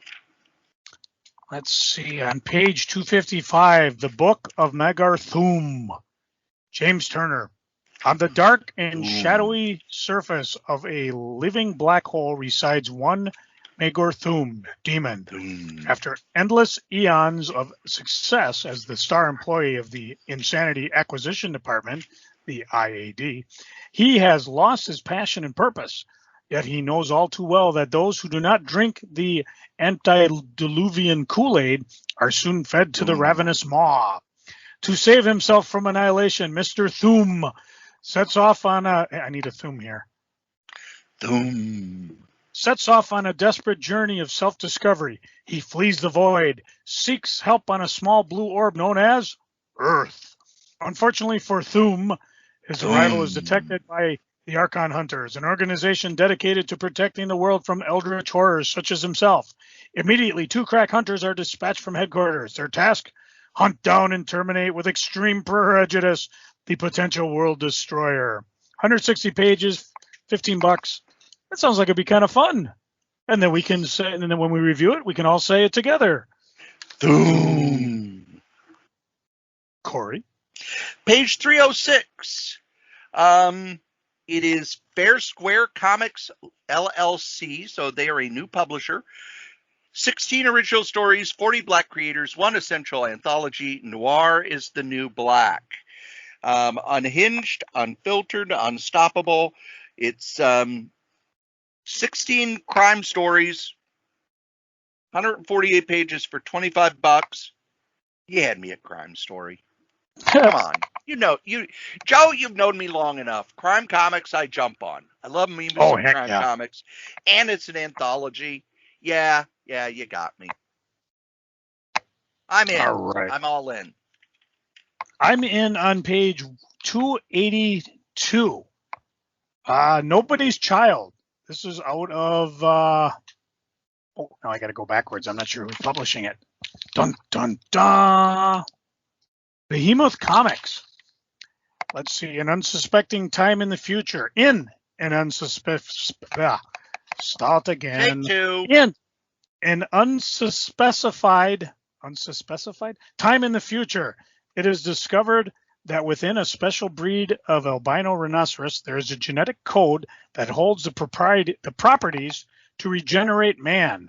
It can cure all diseases, even those very serious ones. As a result, in a short period of time, this albino rhino becomes nearly extinct, leaving just one. Enter Bakari, a boy dealing with his own devastation, who now decides to dedicate his life to protecting this rhino. 6 issues. Again, I haven't heard the creators, but this one caught my mind. I think I will give it a shot. Mr. Strode. If you go to page 326, Lugosi, The Rise and Fall of Hollywood's Dracula. This is by the same creators that did Twilight Man, which was a life story of Rod Serling. I really liked that. The framing device they used was fantastic. The way they told the story was good.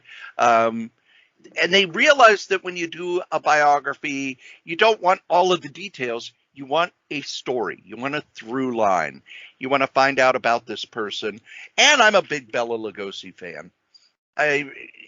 Not just the really good stuff like Dracula, but I like the stuff he did with Ed Wood.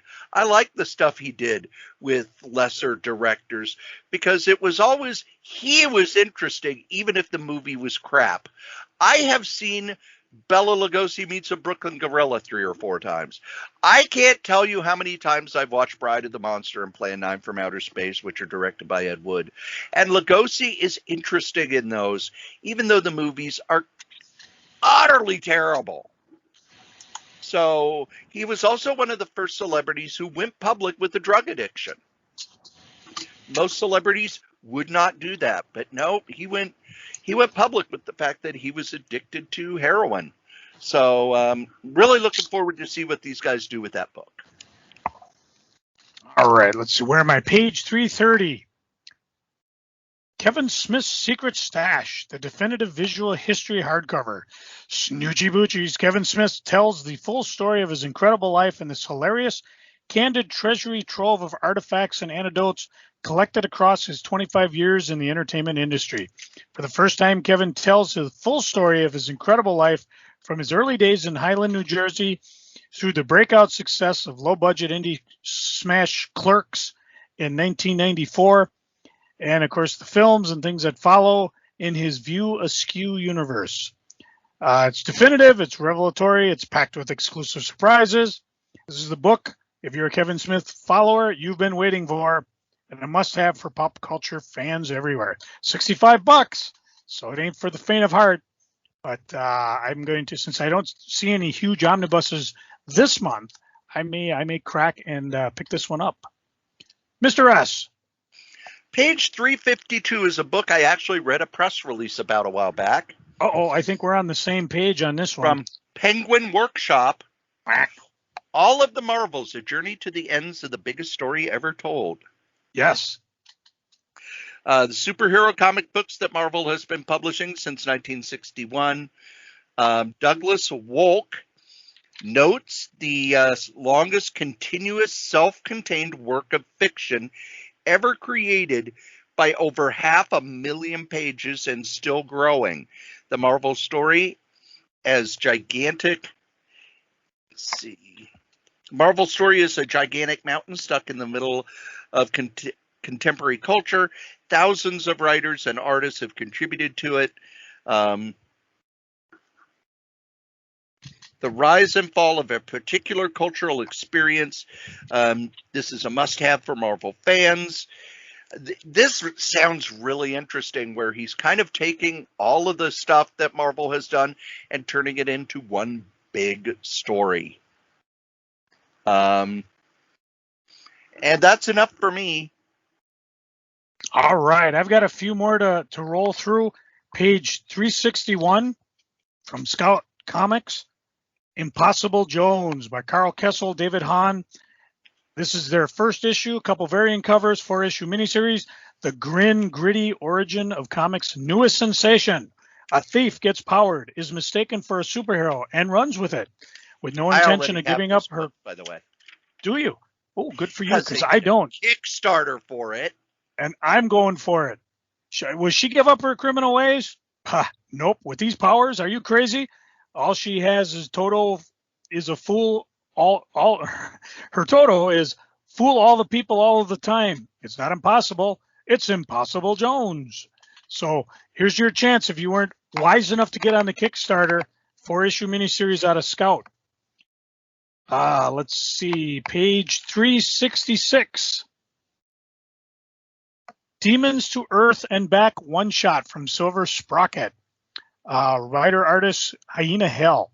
Now, if you look below, No Romance in Hell graphic novels. I reviewed this number of, I don't know. I'll give a Joe prize out to whoever can figure this out. But I reviewed this one because I found it in one of the dollar bins as I was cruising through various things, and I thought it was great. It was a funny title. It was a lot of fun.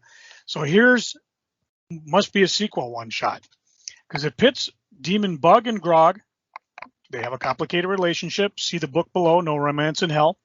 But when Grog suddenly vanishes, Bug embraces on a rescue mission, determined to annihilate all obstacles, demonic or human, to save the day and win the adoration of her love interest. How could a grandiose gestures of violence, revenge possibly go wrong? And of course, it costs a mere $6.66. So you gotta love it. Only a little above the $5 one below. So again, if you picked up the first one, pick up the second one. If you haven't picked up either one, pick them up both. You know what I always say. Come get, well, who here doesn't like demon romances? Just sit down. Tell you what, why don't you go to page 401? We're under Vault Comics. You can pick up this book. Hello, my name is Poop. Yes. Well, when Popeye becomes the new target of bullies in his middle school, all day long they call him Poop. However, when Icky the janitor reveals himself to be a wizard in disguise, Will learns that there are names of power. If you get given one of these names, you gain certain abilities. Poop is one of those names. He now has the power that he could use to get back at the bullies. But power, even poop power, is exactly what can turn someone into a bully. With the help of some friends, Will must find a way to use his fantastical farting magic for good. This isn't necessarily aimed at me, but yeah, I love a good poop. So definitely pick that one up. Let's see, page 433 as I pop myself forward. Dun, dun, dun. I have one last book, by the way. Oh, go for it, because I'm already in the manga. Page 402. 402. Under Warrant Publishing Company, Shudder Magazine.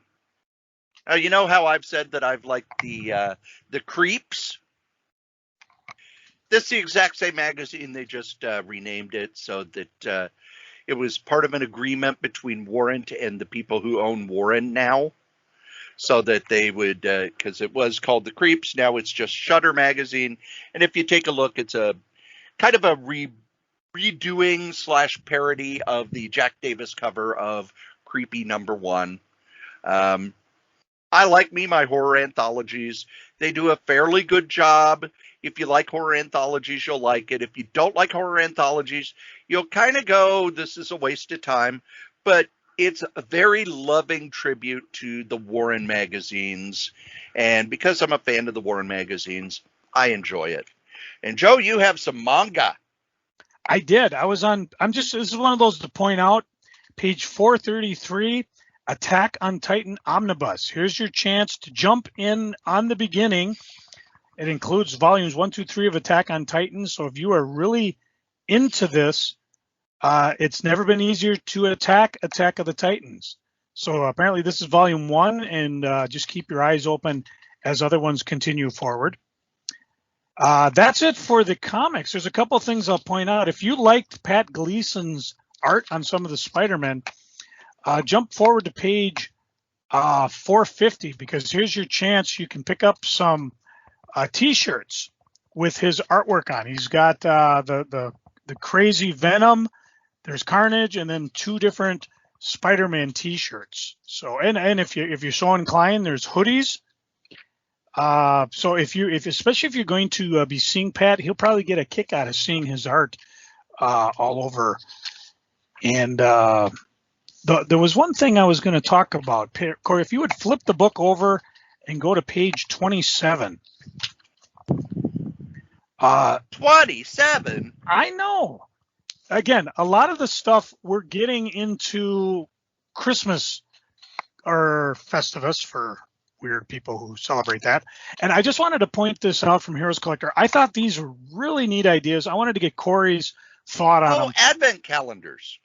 Yeah, they have these Advent calendars that contain 24 days of collector gifts. And they have one for the Beatles, one for Doctor Who, and one Star Trek board cube.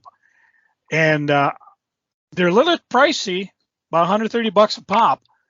But and I'm sure if you're buying them online, you probably can get a little cut on the price. But these look like they're fun.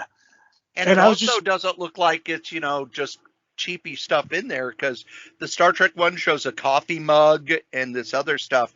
A few years ago, Funko put out one for Marvel, and it had a mini Funko figure behind each day. And I did enjoy that. I really did enjoy that. This is some, the stuff they're showing is kind of big stuff. Oh yeah. And it just, to me, it tickled me. I thought it was fun. So if you are prone to get me a Christmas gift, other than the stuff I mentioned, that any one of these 3 I'm good on. I'm a Beatle fan, I'm a Doctor Who fan, I'm a Star Trek fan. I just thought I'd point them out because I think they're unique, and of course, they're obviously getting lined up for Christmas. So we don't want to miss out on that. That's the thing that happens is as we're getting closer, you really got to look at when these things are going to be delivered. Because some of the things we're in July, it's not coming out till November, but it would hit right before Christmas.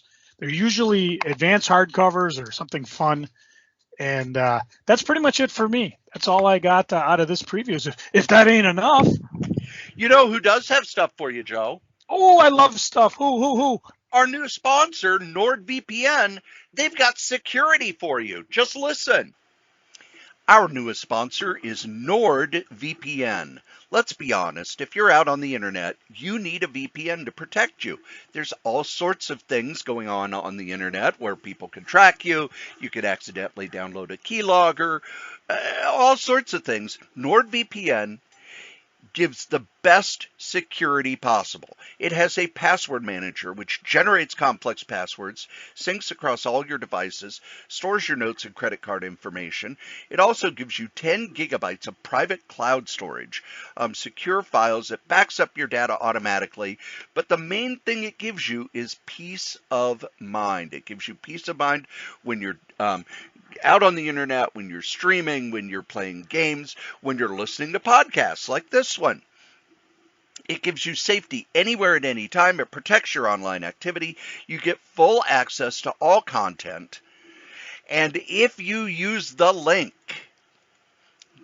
go.nordvpn.net sh3ku, it'll take you to where you can get a great deal for a 1-month plan, a 2-year plan, a 1-year plan.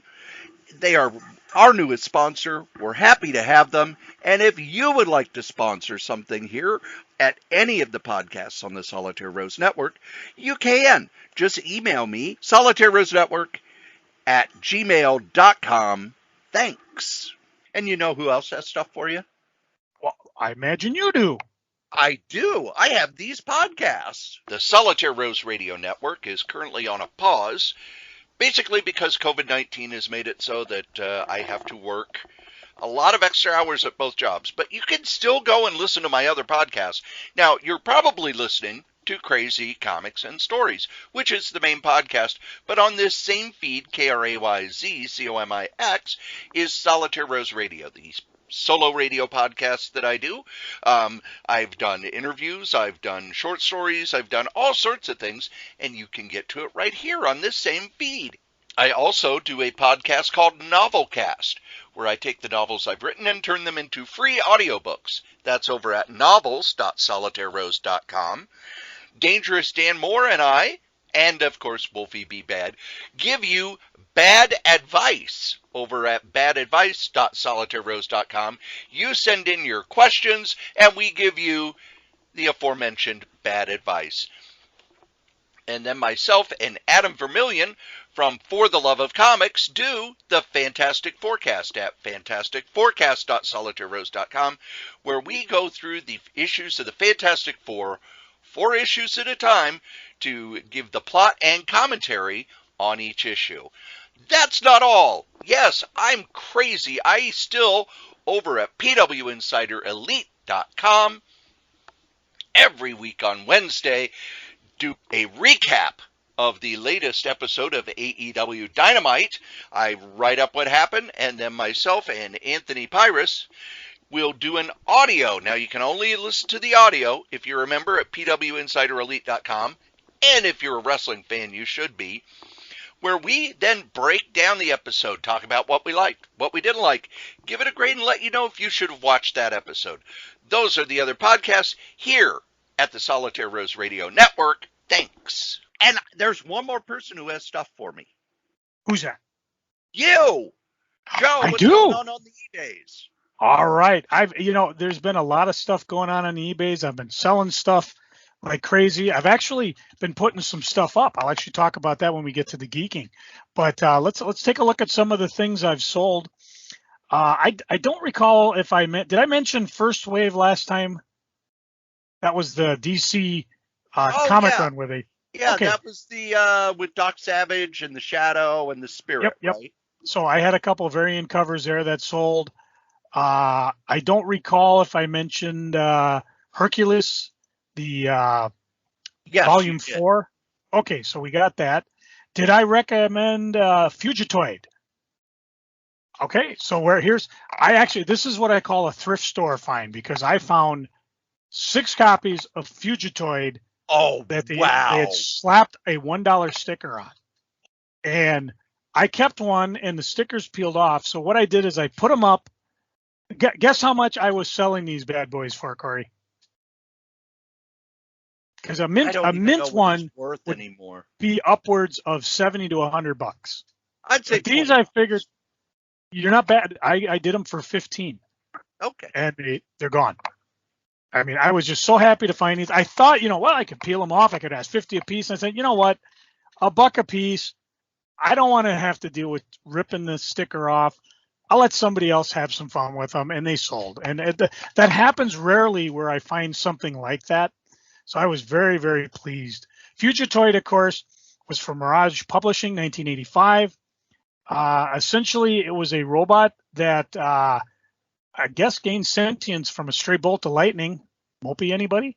And he takes off because the lightning bolt that killed his creator, Dr. Honeycutt, the robot gets blamed for.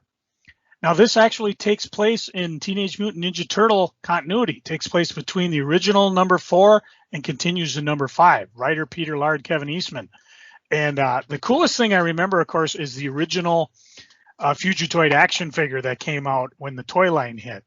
So this was kind of their first follow-up series. I have no idea if anything's happened to Fugitoid since. There was a crossover with Gizmo that was comic book size. It's not as rare, but yeah, I mean, here they're talking. There's one copy available on Atomic Avenue for $120. So I'm so happy somebody got a deal out of that. That doesn't happen often, but you know me, I'm always going to the bottom of the barrel.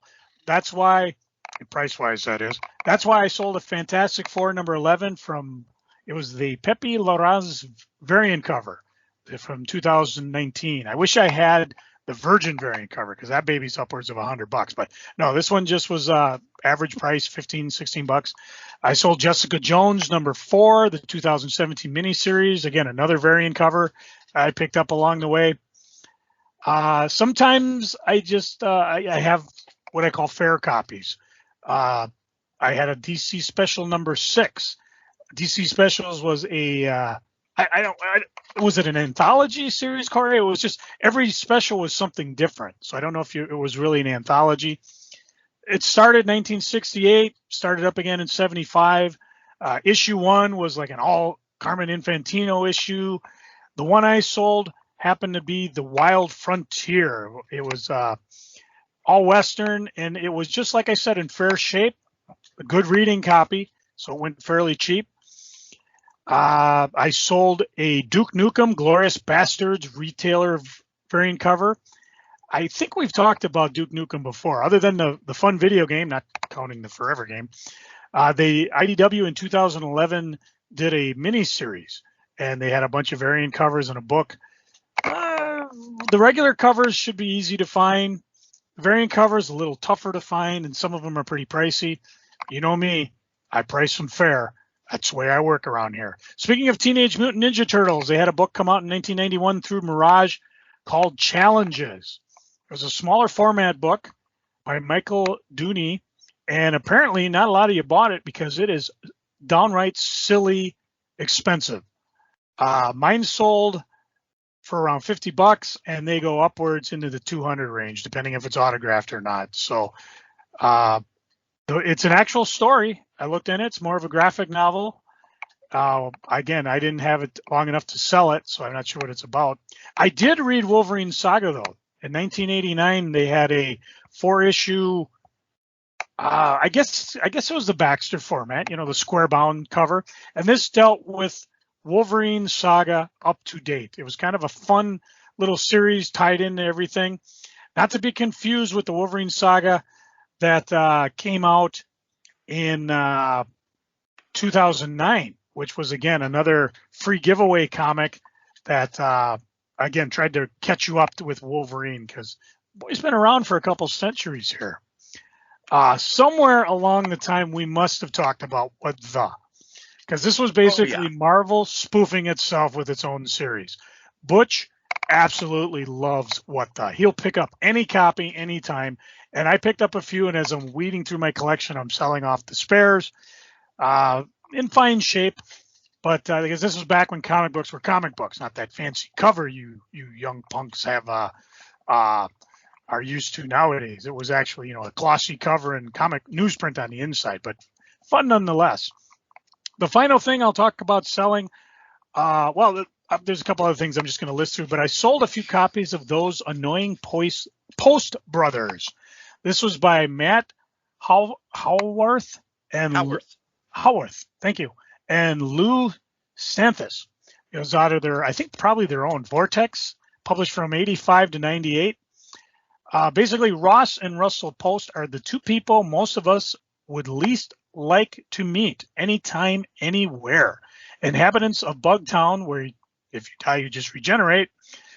With the ability to shift endlessly between all possible realities, they're mad, bad, dangerous to know, and extremely trigger-happy sadists. Well, they must have done something right because they lasted, 63 issues, 3 annuals, a couple books. Not incredibly expensive out there in the real world, but again, just like some of the later issues, because people probably weren't looking for them, some of them bad boys, them annuals, they're damned expensive. So if you see them, want to point out Lou Stathis, who worked on that book, then got high. One of the things about that, Vortex was a Canadian publisher. They also published Mr. X. So Lou Stathis got hired by Vertigo and was one of their editors. The books he edited were Preacher, Doom Patrol, Industrial Gothic, The System, Dampire. Passed away in 1997. The stuff that he edited over at Vertigo was fantastic. He was one of those guys, if his name was on a book, you knew it was going to be good. There are a lot of people who say nobody buys comics for the editors. There are times where if I don't know a creative team and I don't, the idea of the book is kind of iffy, I'll look and see who edited it. Because let's be honest, when they announced Preacher, Garth Ennis was kind of known, but not really. And the way they described it, it didn't sound all that great. But it's, it's Vertigo. Lou Stathis is editing it. I'm going to give it a chance. And the first issue, of course, boom. All right, I love this book. Same with Doom Patrol. Doom Patrol had been kind of a bland sort of post-crisis DC book. Nothing against it, but there was nothing really exciting about it other than the Steve Lytle art. And then he was replaced by Eric Larson. And then they gave it to Grant Morrison. And I was like, okay, this is brilliant. Lou Stathis is the guy who hired these guys. All right. He's a name to follow. There was a time in the 90s, Joe used to have people who, all X-Men, all Superman. I was an all Vertigo. And I think there were a lot of people like that because Vertigo at its height was probably one of the best lines of comics out there. Now, Joe, what are people supposed to do? Well, if you're really interested in things, you can do a couple things. You can make an offer. Send me a thing saying, hey, I'm interested in this. If you mention you watch this here podcast, I may actually listen to it. Either way, because you have to listen in order to know that I'm offering this. But a lot of times I'll just said watch. Oh, watch? Oh, I'm sorry. Yeah, you said if you watch this here podcast, and it's like, well, some people do on the YouTubes. But most people, they listen to it. They just listening to it while driving the car. For the love of God, don't watch the podcast. Oh, but or even if you just want to watch it, because last couple of weeks I've been sending out notices. Like if I get a list of all these people are watching things, well, sometimes I can send you an offer. I'm more prone to respond if you send me a question, but I've sold things like another run of She-Daredevil 2, the crossover from 97. Let's see what other fun stuff. The Captain Britain Volume 2, Siege of Camelot hardcover. I did as an offer. And then mine were still sealed. I basically sold them off because I had, I'm getting the omnibus. I was going to say my last little Abner dailies I sold from 1995. Kitchen Sink was republishing or doing the entire run until they went under and never finished it. So I thought, oh, they're all gone. Nope, found another batch of them, so I'll be getting those on. Sometimes it's a trade paperback from my father-in-law, Brave Harvest from 1954 from Baltine Books. And it was just 1660, New England, a novel of the first Indian Wars. So some of these are pretty collectible. I've been selling tons of signed books. I picked up a huge signed book collection. Batman 497, signed by Doug Mink. A Darkness, #1, signed by, I don't know who did that book. We'll probably nobody ever hear about him. Winnis? I don't know. There's Amazing Spider-Man Virgin Fade variant cover signed by the master himself, Adam Hughes. I had an X-Force 25 signed by Greg Capullo, which I think I mentioned last time. So all sorts of things are going. You can just contact me. Let me know you're interested. If I got a good price, because I'm always try to be the cheapest price, especially if you notice that I've got something higher price than somebody else, just let me know. Hey, I'm in a game to rush to the bottom because there's only one thing left to say. Come get some. And now we get to my favorite part of the show. Oh, where we finally take Spawn number 97 out of its bag, even though it's an $80 comic, and read it. No, and not where I go to the local Walmart to buy a signed copy of the Holy Bible. Oh, yeah, that thing will implode in your hands. No, it's Freaking and Geeking Joe. What are you freaking on? All right. Did I mention the end of my hot water heater saga? No. Okay, I lucked out. It was just the heating coil or thermocoupler inside it. My dad had guessed that's what it was, but he didn't replace it because there were a couple of fuses on it. But when I don't even know who our energy couple is. It XL now over here? But we had one of those service contracts. They came in. Oh, that would be probably Centerpoint, the one I have. I have Centerpoint. Yeah, that's who it was. And they came, and the guy was fun to talk to because this was during the 90-degree days. And I go, I imagine you're looking at a lot of air conditioning. I said, oh, yeah. Because I was like, this has got to be a nice change of pace because there's something simple you can get it out of here, and you're inside an air-conditioned house. He said the whole heating unit needs to be replaced. But when I bought this thing in 2005, it was a Sears unit. Basically, on a hot water heater, the unit itself should not ever go bad. It's just a static tube, and most of the Sears ones are glass inside it. He just said, I'm going to come back later and replace the entire heating unit, but the thermocoupler is working. And he says once he's got that whole unit replaced, that way I don't have to buy a whole new one.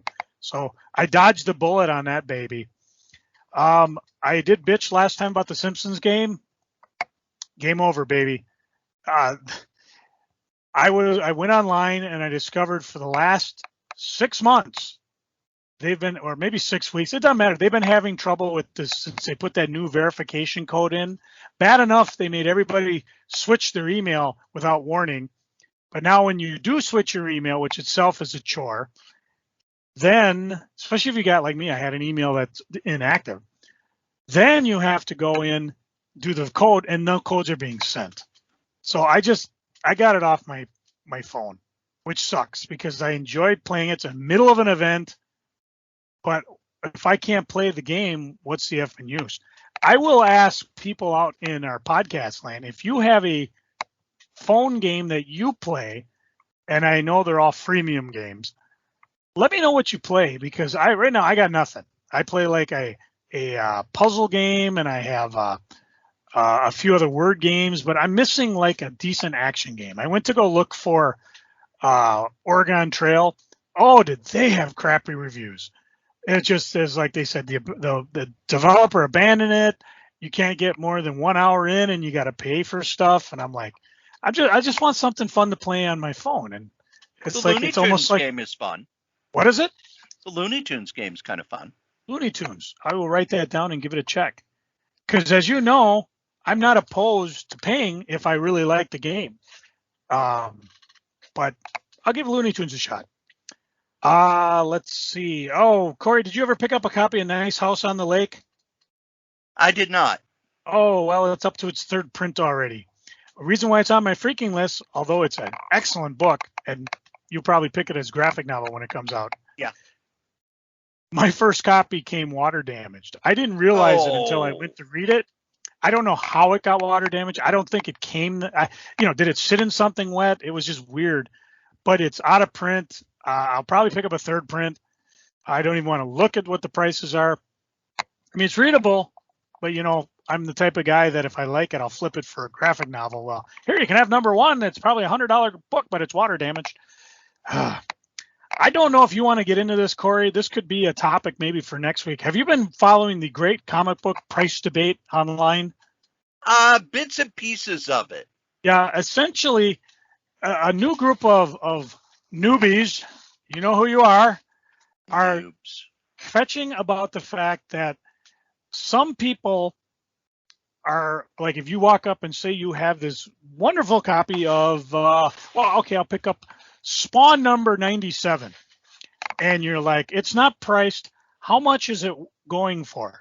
And so what the guy does is he turns around, he goes on the eBay, he types in Spawn 97 and hits search, and then he'll price it according to what he finds. First one comes out, it's $45. I'll sell it for $45. And people hate that. I would hate that because I'm old school. If I'm going to go to a con and I want everything priced. Cory and I ran into this phenomena way back when I had Hot Comics, where, especially when Valiant was going on, because Valiant prices in the early days were going crazy. And people are like, oh my God, I sold my Valiant for $40. It's going for $80. I lost $40. And I'm like, no, you gained $40. How much did you buy it for? Well, half of cover price. So, but again, that was the old school dealer thinking. When I had Hot Comics, I had 3 price guides that we used, and I believe Cory could probably talk about this more because you priced a lot of my back issues.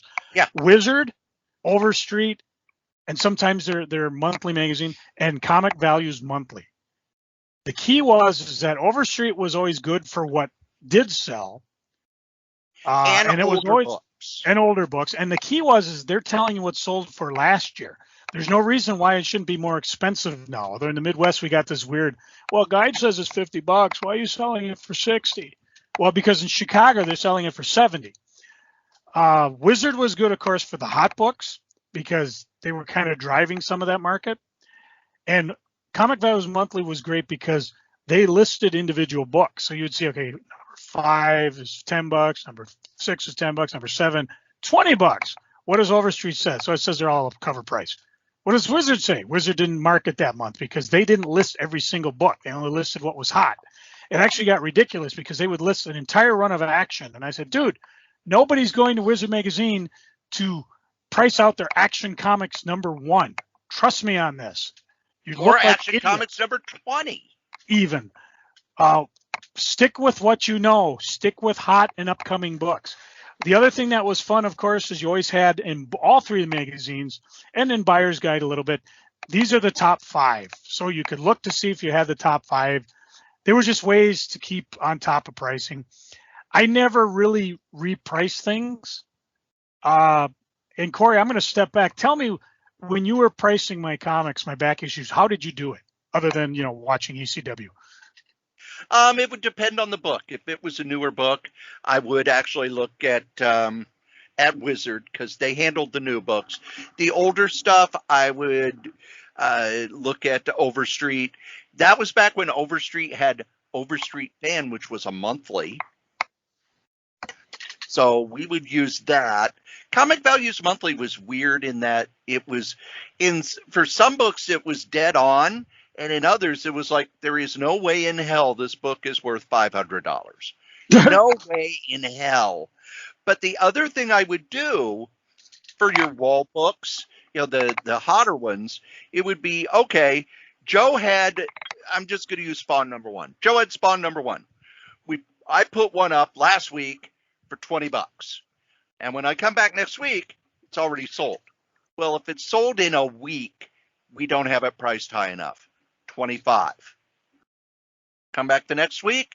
Up, sold again. We don't have it high enough. Well, Overstreet says it's this and Wizard says it's this. But no, our market says that $25, there's no price barrier to. So the next one would go up at 30. And then that one would take 2 weeks to sell. Okay, how many do we have? We have 7 spawn number 1s left. Let's put it at 35, see what happens. And then it would take about a month to sell. And it's okay. That's the market price for it here. And I learned that at Shinders. When something would sell off the wall, that was a newer book, you price it up a little bit, depending on how long it had been there. You know, if it's been there for like 6 months, you're just happy it's gone because you got money for it. But if you put it up on the wall and it's gone in a couple of days, nope, you got it priced too low. And I always loved, too, without getting too far in the sidebar, because Butch would come in. Butch was king of taking the dollar books that Cory put there, repricing them, putting them up top. Cory was king of, you know what, this series of whatever has been sitting here. I haven't sold any. Let's price it down and go put it below. And what I loved is that when you guys both did that, they sold both times because people would, oh, new dollar books, boom, boom, boom, boom, boom.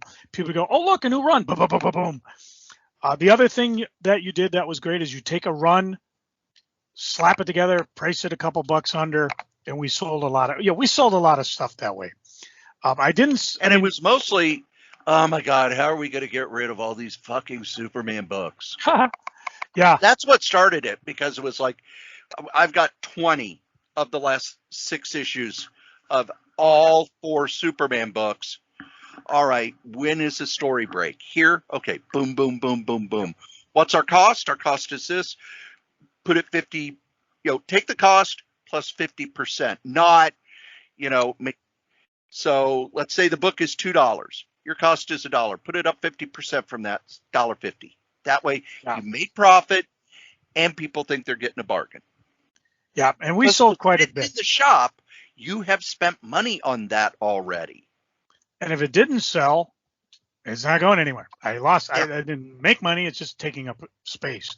So, and the thing is back issues during regular time was only about 10% of my total overall sales. Most of the sales were new comics, and they took up about half the store space, which is why you probably don't see a lot of shops with back issues, because they take up a lot of space.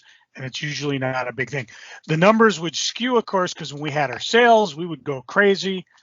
We've talked about that in the past. 50% off, 70% off at 3 a.m. Buy 1, get 3 free, whatever. We had fun. I'd bring them to cons, blow them out. And that to me was just gravy, because my bread and butter, new comics, toys, and back issues, and all the other sundry things that I love gacking about, especially when, we got previews going. What the debate is going on. Here's my thing about this before we even get into it.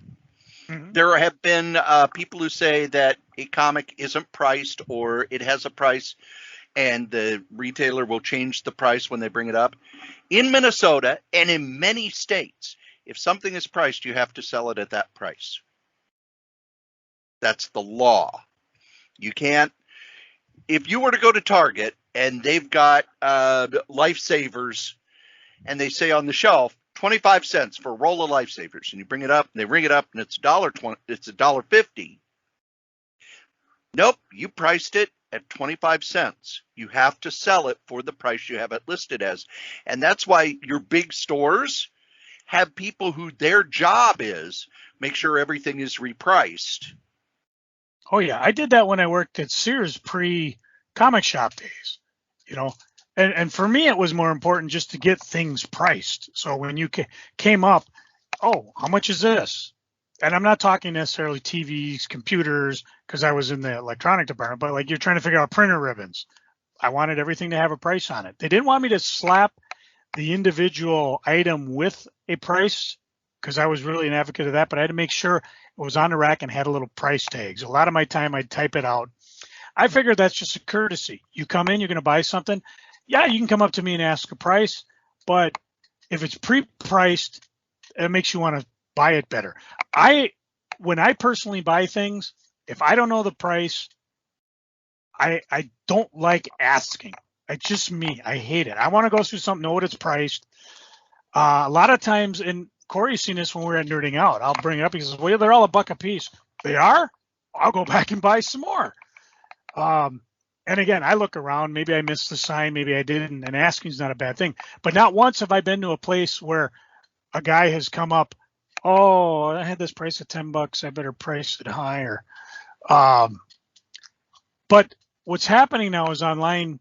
And again, I don't know if this is happening in Minnesota, but people are rebelling against this. They hate it. They say, you price it. Don't be lazy. Price it out. Have it ready to go. If you have something underpriced, that's your tough call. If you don't have something priced, here's the thing that could really bite somebody in the ass at a comic shop. Let's say, okay, I bring this book up. Well, it's $10. No, there's no price tag on it, so it goes for cover price. No, it doesn't, blah, blah, blah. Look, state law states it's not that you can't change prices when I bring it to the register.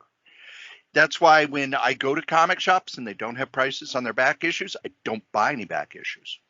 That's kind of what because they could charge me whatever they want. Let's say I want this book, maybe in the guide it's $3 and maybe on eBay it's $4, but they could see that I want it. Yeah, that one's going to be $5. And old shops in the 80s, the rat in the wall shops, that had the poor lighting and they would pull that shit all the time. And now what it is, it's dealers are just scared. Well, I might sell something for less than I could get for it on eBay.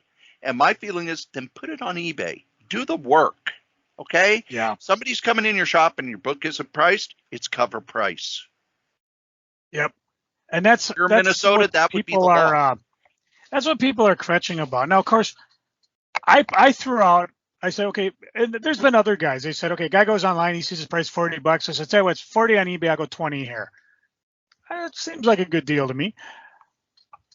However, I brought back to these guys, what do you use for pricing a comic? And a lot of them said, oh, eBay sold price. And I'm like, wait a minute, aren't you just kvetching that you don't want this guy to look up a price, yet that's what you're advocating they do? I think the bottom line is more like Cory said, you don't want to come up and expect one price and be told another. Some guys are just, well, I want a deal. I want to have a buy this $20 comic at cover price. Some of it is just rebelling against lazy retailers. But the whole thing is right now, it's like everybody who's returning to me with, oh, well, we use these online sources. And I'm like, all right, maybe I'm showing my age, but you just kind of defeated your whole argument. Bottom line, though, is I think the real beef is price them before you get there, folks. If you're a retailer, you're a dealer, have them priced, ready to go. Put them in a bin. A lot of people put them in a bin. These are $1, these are $5, these are whatever. That's what I'll be doing at the charity booth. So anyways, it was an interesting beef. I wasn't even sure if we could make a whole show out of it, but I think Cory and I kind of followed it. And of course, if you guys got anything you want to add to it, I just found the debate kind of, I don't know, I guess I can see it both sides. But then again, when I price my stuff, whether I'm doing a show, a charity booth, or eBay, I have it priced right out for you. I figure that's the opening salvo. After that, you can make me an offer. I may not refuse it. I may refuse it. Who knows? Anyways, I just found that a lot of people are freaking about that. And if something new comes up, I'm sure we'll talk about it. But that's it for me. Cory, what you freaking on? This whole Marvel reordering thing is a pain in my ass. And I can see why the company we use, DCB Service, has to do it, because the prices are going to be different. They put out their rules, and basically everything's going to cost 4% more from Marvel. And 4%, I'm not going to. 4% is not going to kill me. The prices that they've had have been the same for a decade. Yeah, I was kvetching the last podcast, and mostly it was because of not knowing. But 4%. Yeah, whatever. I can handle that. But having to reorder stuff, I know that they have to do it because, hey, we said that you could buy it at this price. Now it's going to be this price. You have to reorder it. I'm kind of mad that Marvel didn't put it in the preview layout that we get from DCB Service, where they pretty much just take the stuff they get from their distributors and put it into a spreadsheet and everything, that I have to actually go online and, okay, you canceled this, I got to reorder it. You canceled this, I got to reorder it. You canceled this, I got to reorder it. I think it's been poorly handled by Marvel, especially when they knew, hey, we're soliciting this book. It's coming out in October.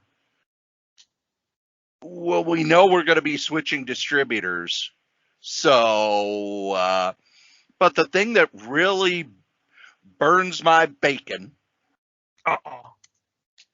once again, people are bitching about the whole, well, they replaced the character with a woman, a girl, a black person, a this, or that, the other.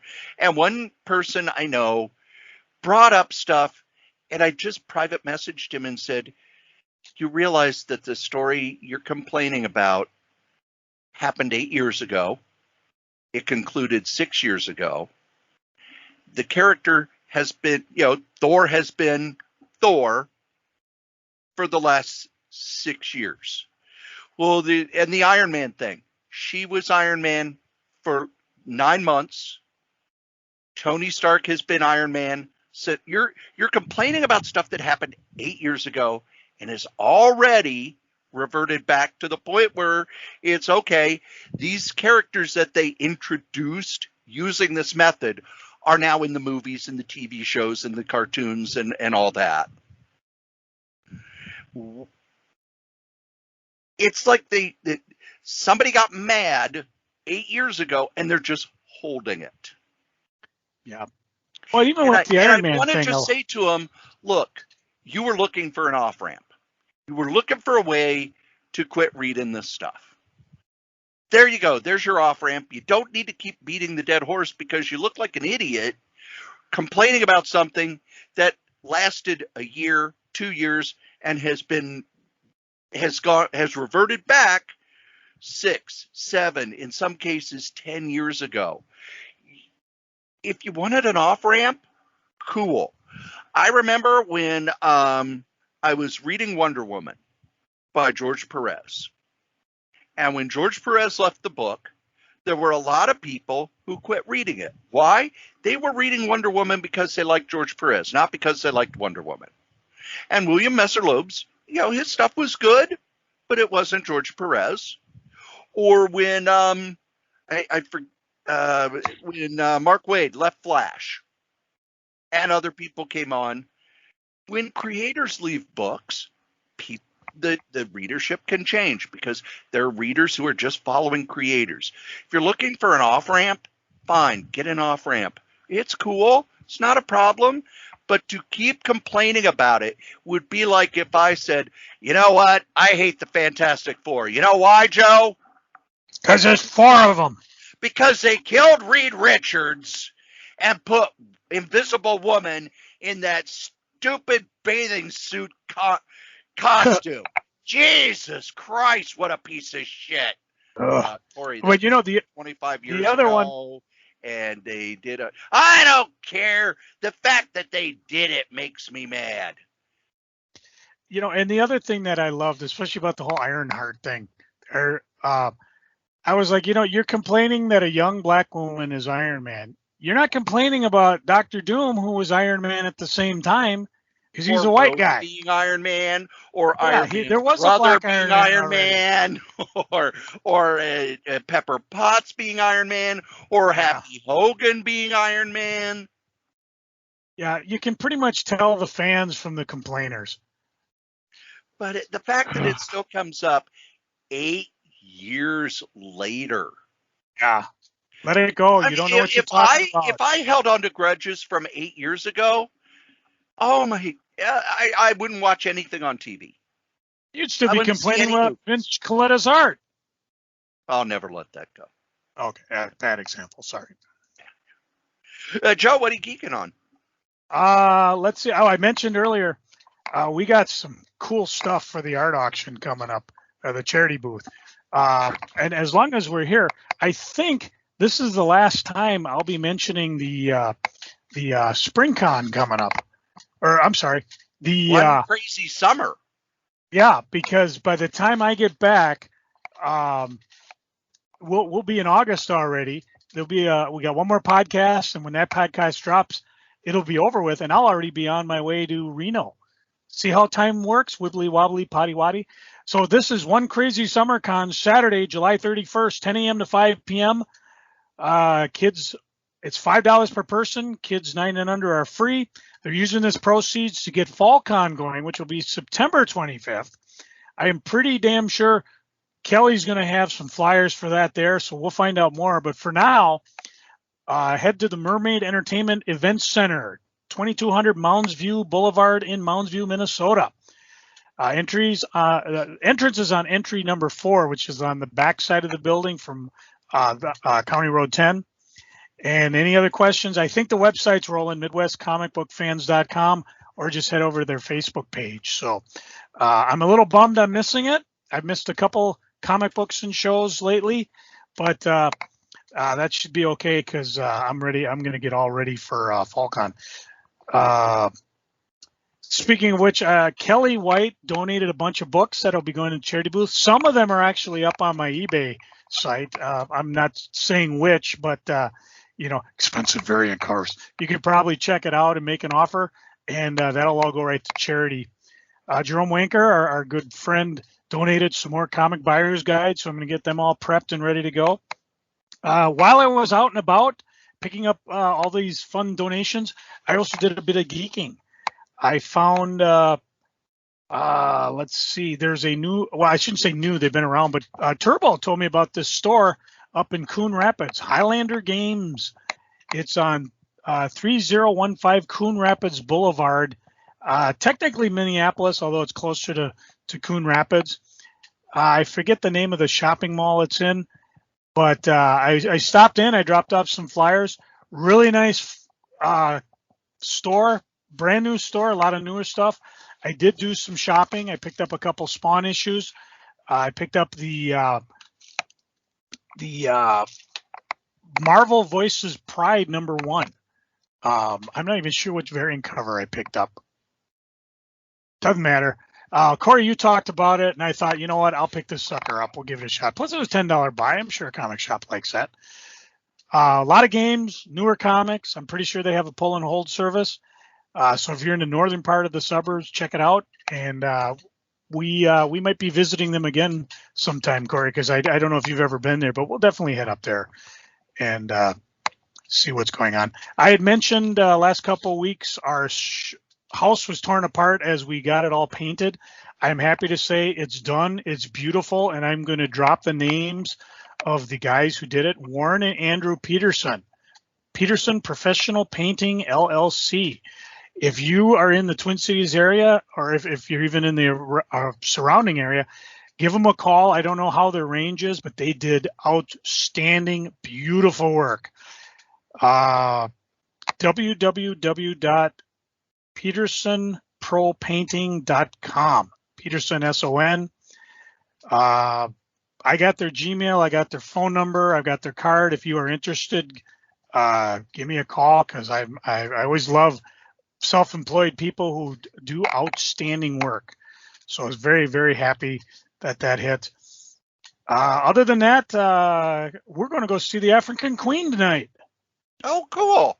Yeah, they're running it at the AMC Theater. This will be the first time my wife has been out to a theater since COVID, so she's a little apprehensive, but we're looking forward to it. I told her we can bring some masks. Nothing wrong with that. We're also a little concerned because as we drive Dana to Reno, we're heading into the COVID ignorant zone. masker zones. Yes, into the COVID zones, the hot spots where it's spiking because the non-vaccinated are catching it and dying. And but nothing wrong here. So we're a little concerned about that. We're all vaccinated. I'm high risk. Chris does not want to get COVID again. She's had it once. So we're just going to take it easy, probably wear masks when we get out, really eating, gassing up, hotel. That's pretty much it. 3-day drive down there. We had some plans. We're going to go check out Lake Tahoe. However, there seems to be a really nasty forest fire going on. It's not even a forest fire. It's like a wildfire wiping out communities. So we got to keep our eyes open as we get there to see what type of things we're going to look at. So we got a couple days in Reno before we fly home. So that should be fun. Cory, you'll be happy to know I got free comic book day free. My boss gave me the day off, so we're going to have some fun with that. Other than that, that's it for me. Cory, what you be geeking on? First thing I am geeking on, I mentioned Comixology. That is the digital comics seller that's owned by Amazon. If you are looking for comics, you need to be checking them out every so often. First off, on Free Comic Book Day, they have all the they have tons of free digital comics. And here's the thing: the older free Comic Book Day stuff by Marvel and DC and the bigger publishers, yeah, you can still download those. You still download and read them. But I am geeking on them because over 4th of July, they had a Captain America sale. They have a number of themed sales. They had a Captain America sale, and they sold all of the Captain America Masterworks digitally for like $5.99, and the Epic collections for $5, $7, and $9.99. Now, the Epic collections are the ones that are 35 to 40 bucks each. The Masterworks go for between 75 and 100 bucks each, and they pretty much, once they sell out, they are sold out. They don't reprint those anymore. There for a while they were keeping the Masterworks in print, but now they're going with the Epic collections they're keeping in print. So I picked up some of the Epic collections just because they're cool to have on my tablet. If I'm like, let's say I'm at the group home and I don't have Wi-Fi, well, then all I have for my Marvel Unlimited is what I've already saved, or those Epic collections that are saved in my Comixology. If you're looking for cheap digital stuff, they have a number of sales. There was a while back where they gave away so many Black Panther comics. They gave away the entire Kirby run. They gave away the entire run by Christopher Priest, and the one after that by Reggie Hudland. Just keep your eye on Comixology, not just for the Comixology Unlimited, but when they have sales. It's really, really good sales. They sell stuff really cheap. Digging through, I was last week I was moving stuff, getting stuff boxed up. I found the DC event from 2000 called Silver Age, which was put together by Mark Waid, which was a lost Silver Age story where a bunch of the Silver Age villains were able to take over the bodies of the Silver Age heroes. Gosh, villains taking over heroes' bodies. If you were to do that now, people would be really, really mad because how dare they turn Captain America into a... Never mind. But it's by Mark Waid, Tom Payer, and Carl Kessel. It is so much fun. And there were so many of these, not even, they used to have fifth week events where, where a month that had 5 weeks, they would do something special in that. But they also had things like this, which was, okay, we're just going to have the first part and then 2 issues out every week and then the last part. DC did a bunch of those, like The Kingdom or Silver Age. They did one for Julie Schwartz's retirement. They're just very fun books, and running across them, it's really clear that the creators were just, we could just throw whatever we want at the wall and have fun with this. And I almost wish they would do a few more of these. I do like that Marvel's doing their events, like where they have an alpha and then some one-shots and then an omega and then a trade paperback. Because I think it's good to tell just a self-contained story that doesn't have to cross into 52,000 books. But it also doesn't jump into a series that other creators are working on. Because let's say you want to do an Avengers story. Well, let's see. I want to do this Darkhold story, but Jason Aaron's writing the Avengers, and I'd have to put in a pitch for an entire Avengers run. Now I'll just pitch this Darkhold story. So that was a lot of fun. New comic-wise, X-Men #1 by Gary Duggan. kind of reasserts the X-Men into the Marvel Universe with their new status quo. And I absolutely loved it in that one of Joe and I's big problems with the X-Men is that we love the Avengers. We love the X-Men are terrible. But it reasserts the X-Men as superheroes. It keeps the stuff that's going on in the Hickman's run, but it also shows their connection to these other characters, because also all we've gotten are the X-Men versus the Avengers, the Humans versus the X-Men, and the X-Men versus the Fantastic Four. And no, these are characters who have worked together for 60 years, although it's only, like 15 years in Marvel time. Yep. But I really liked how they kind of said, okay, here's things that are set up. Here's how it's going to work. They're going to be a superhero team. It's been a long, long, long time since the X-Men have been a superhero team.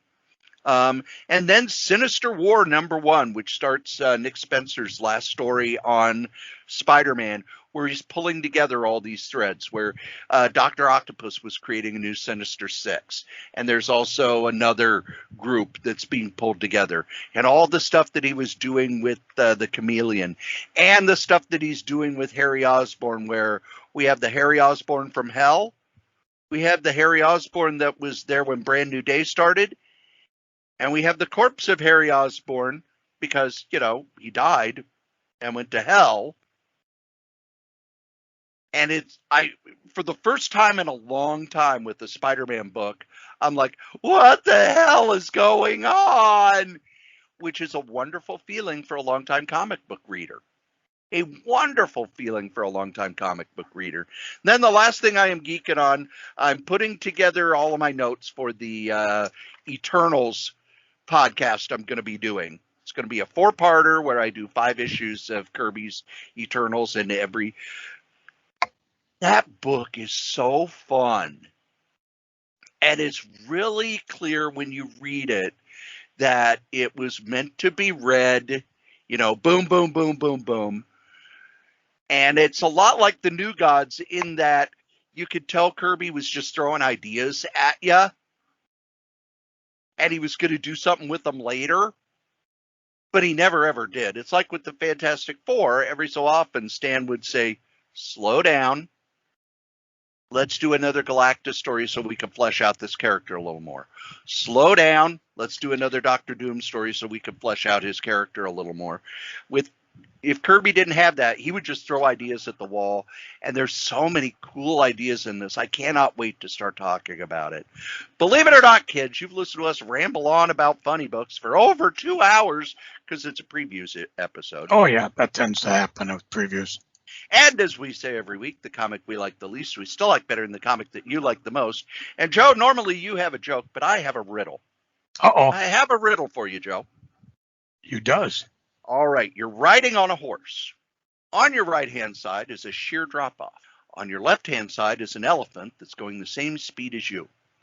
Behind you is a tiger going the same speed as you. And in front of you is a kangaroo going the same speed as you.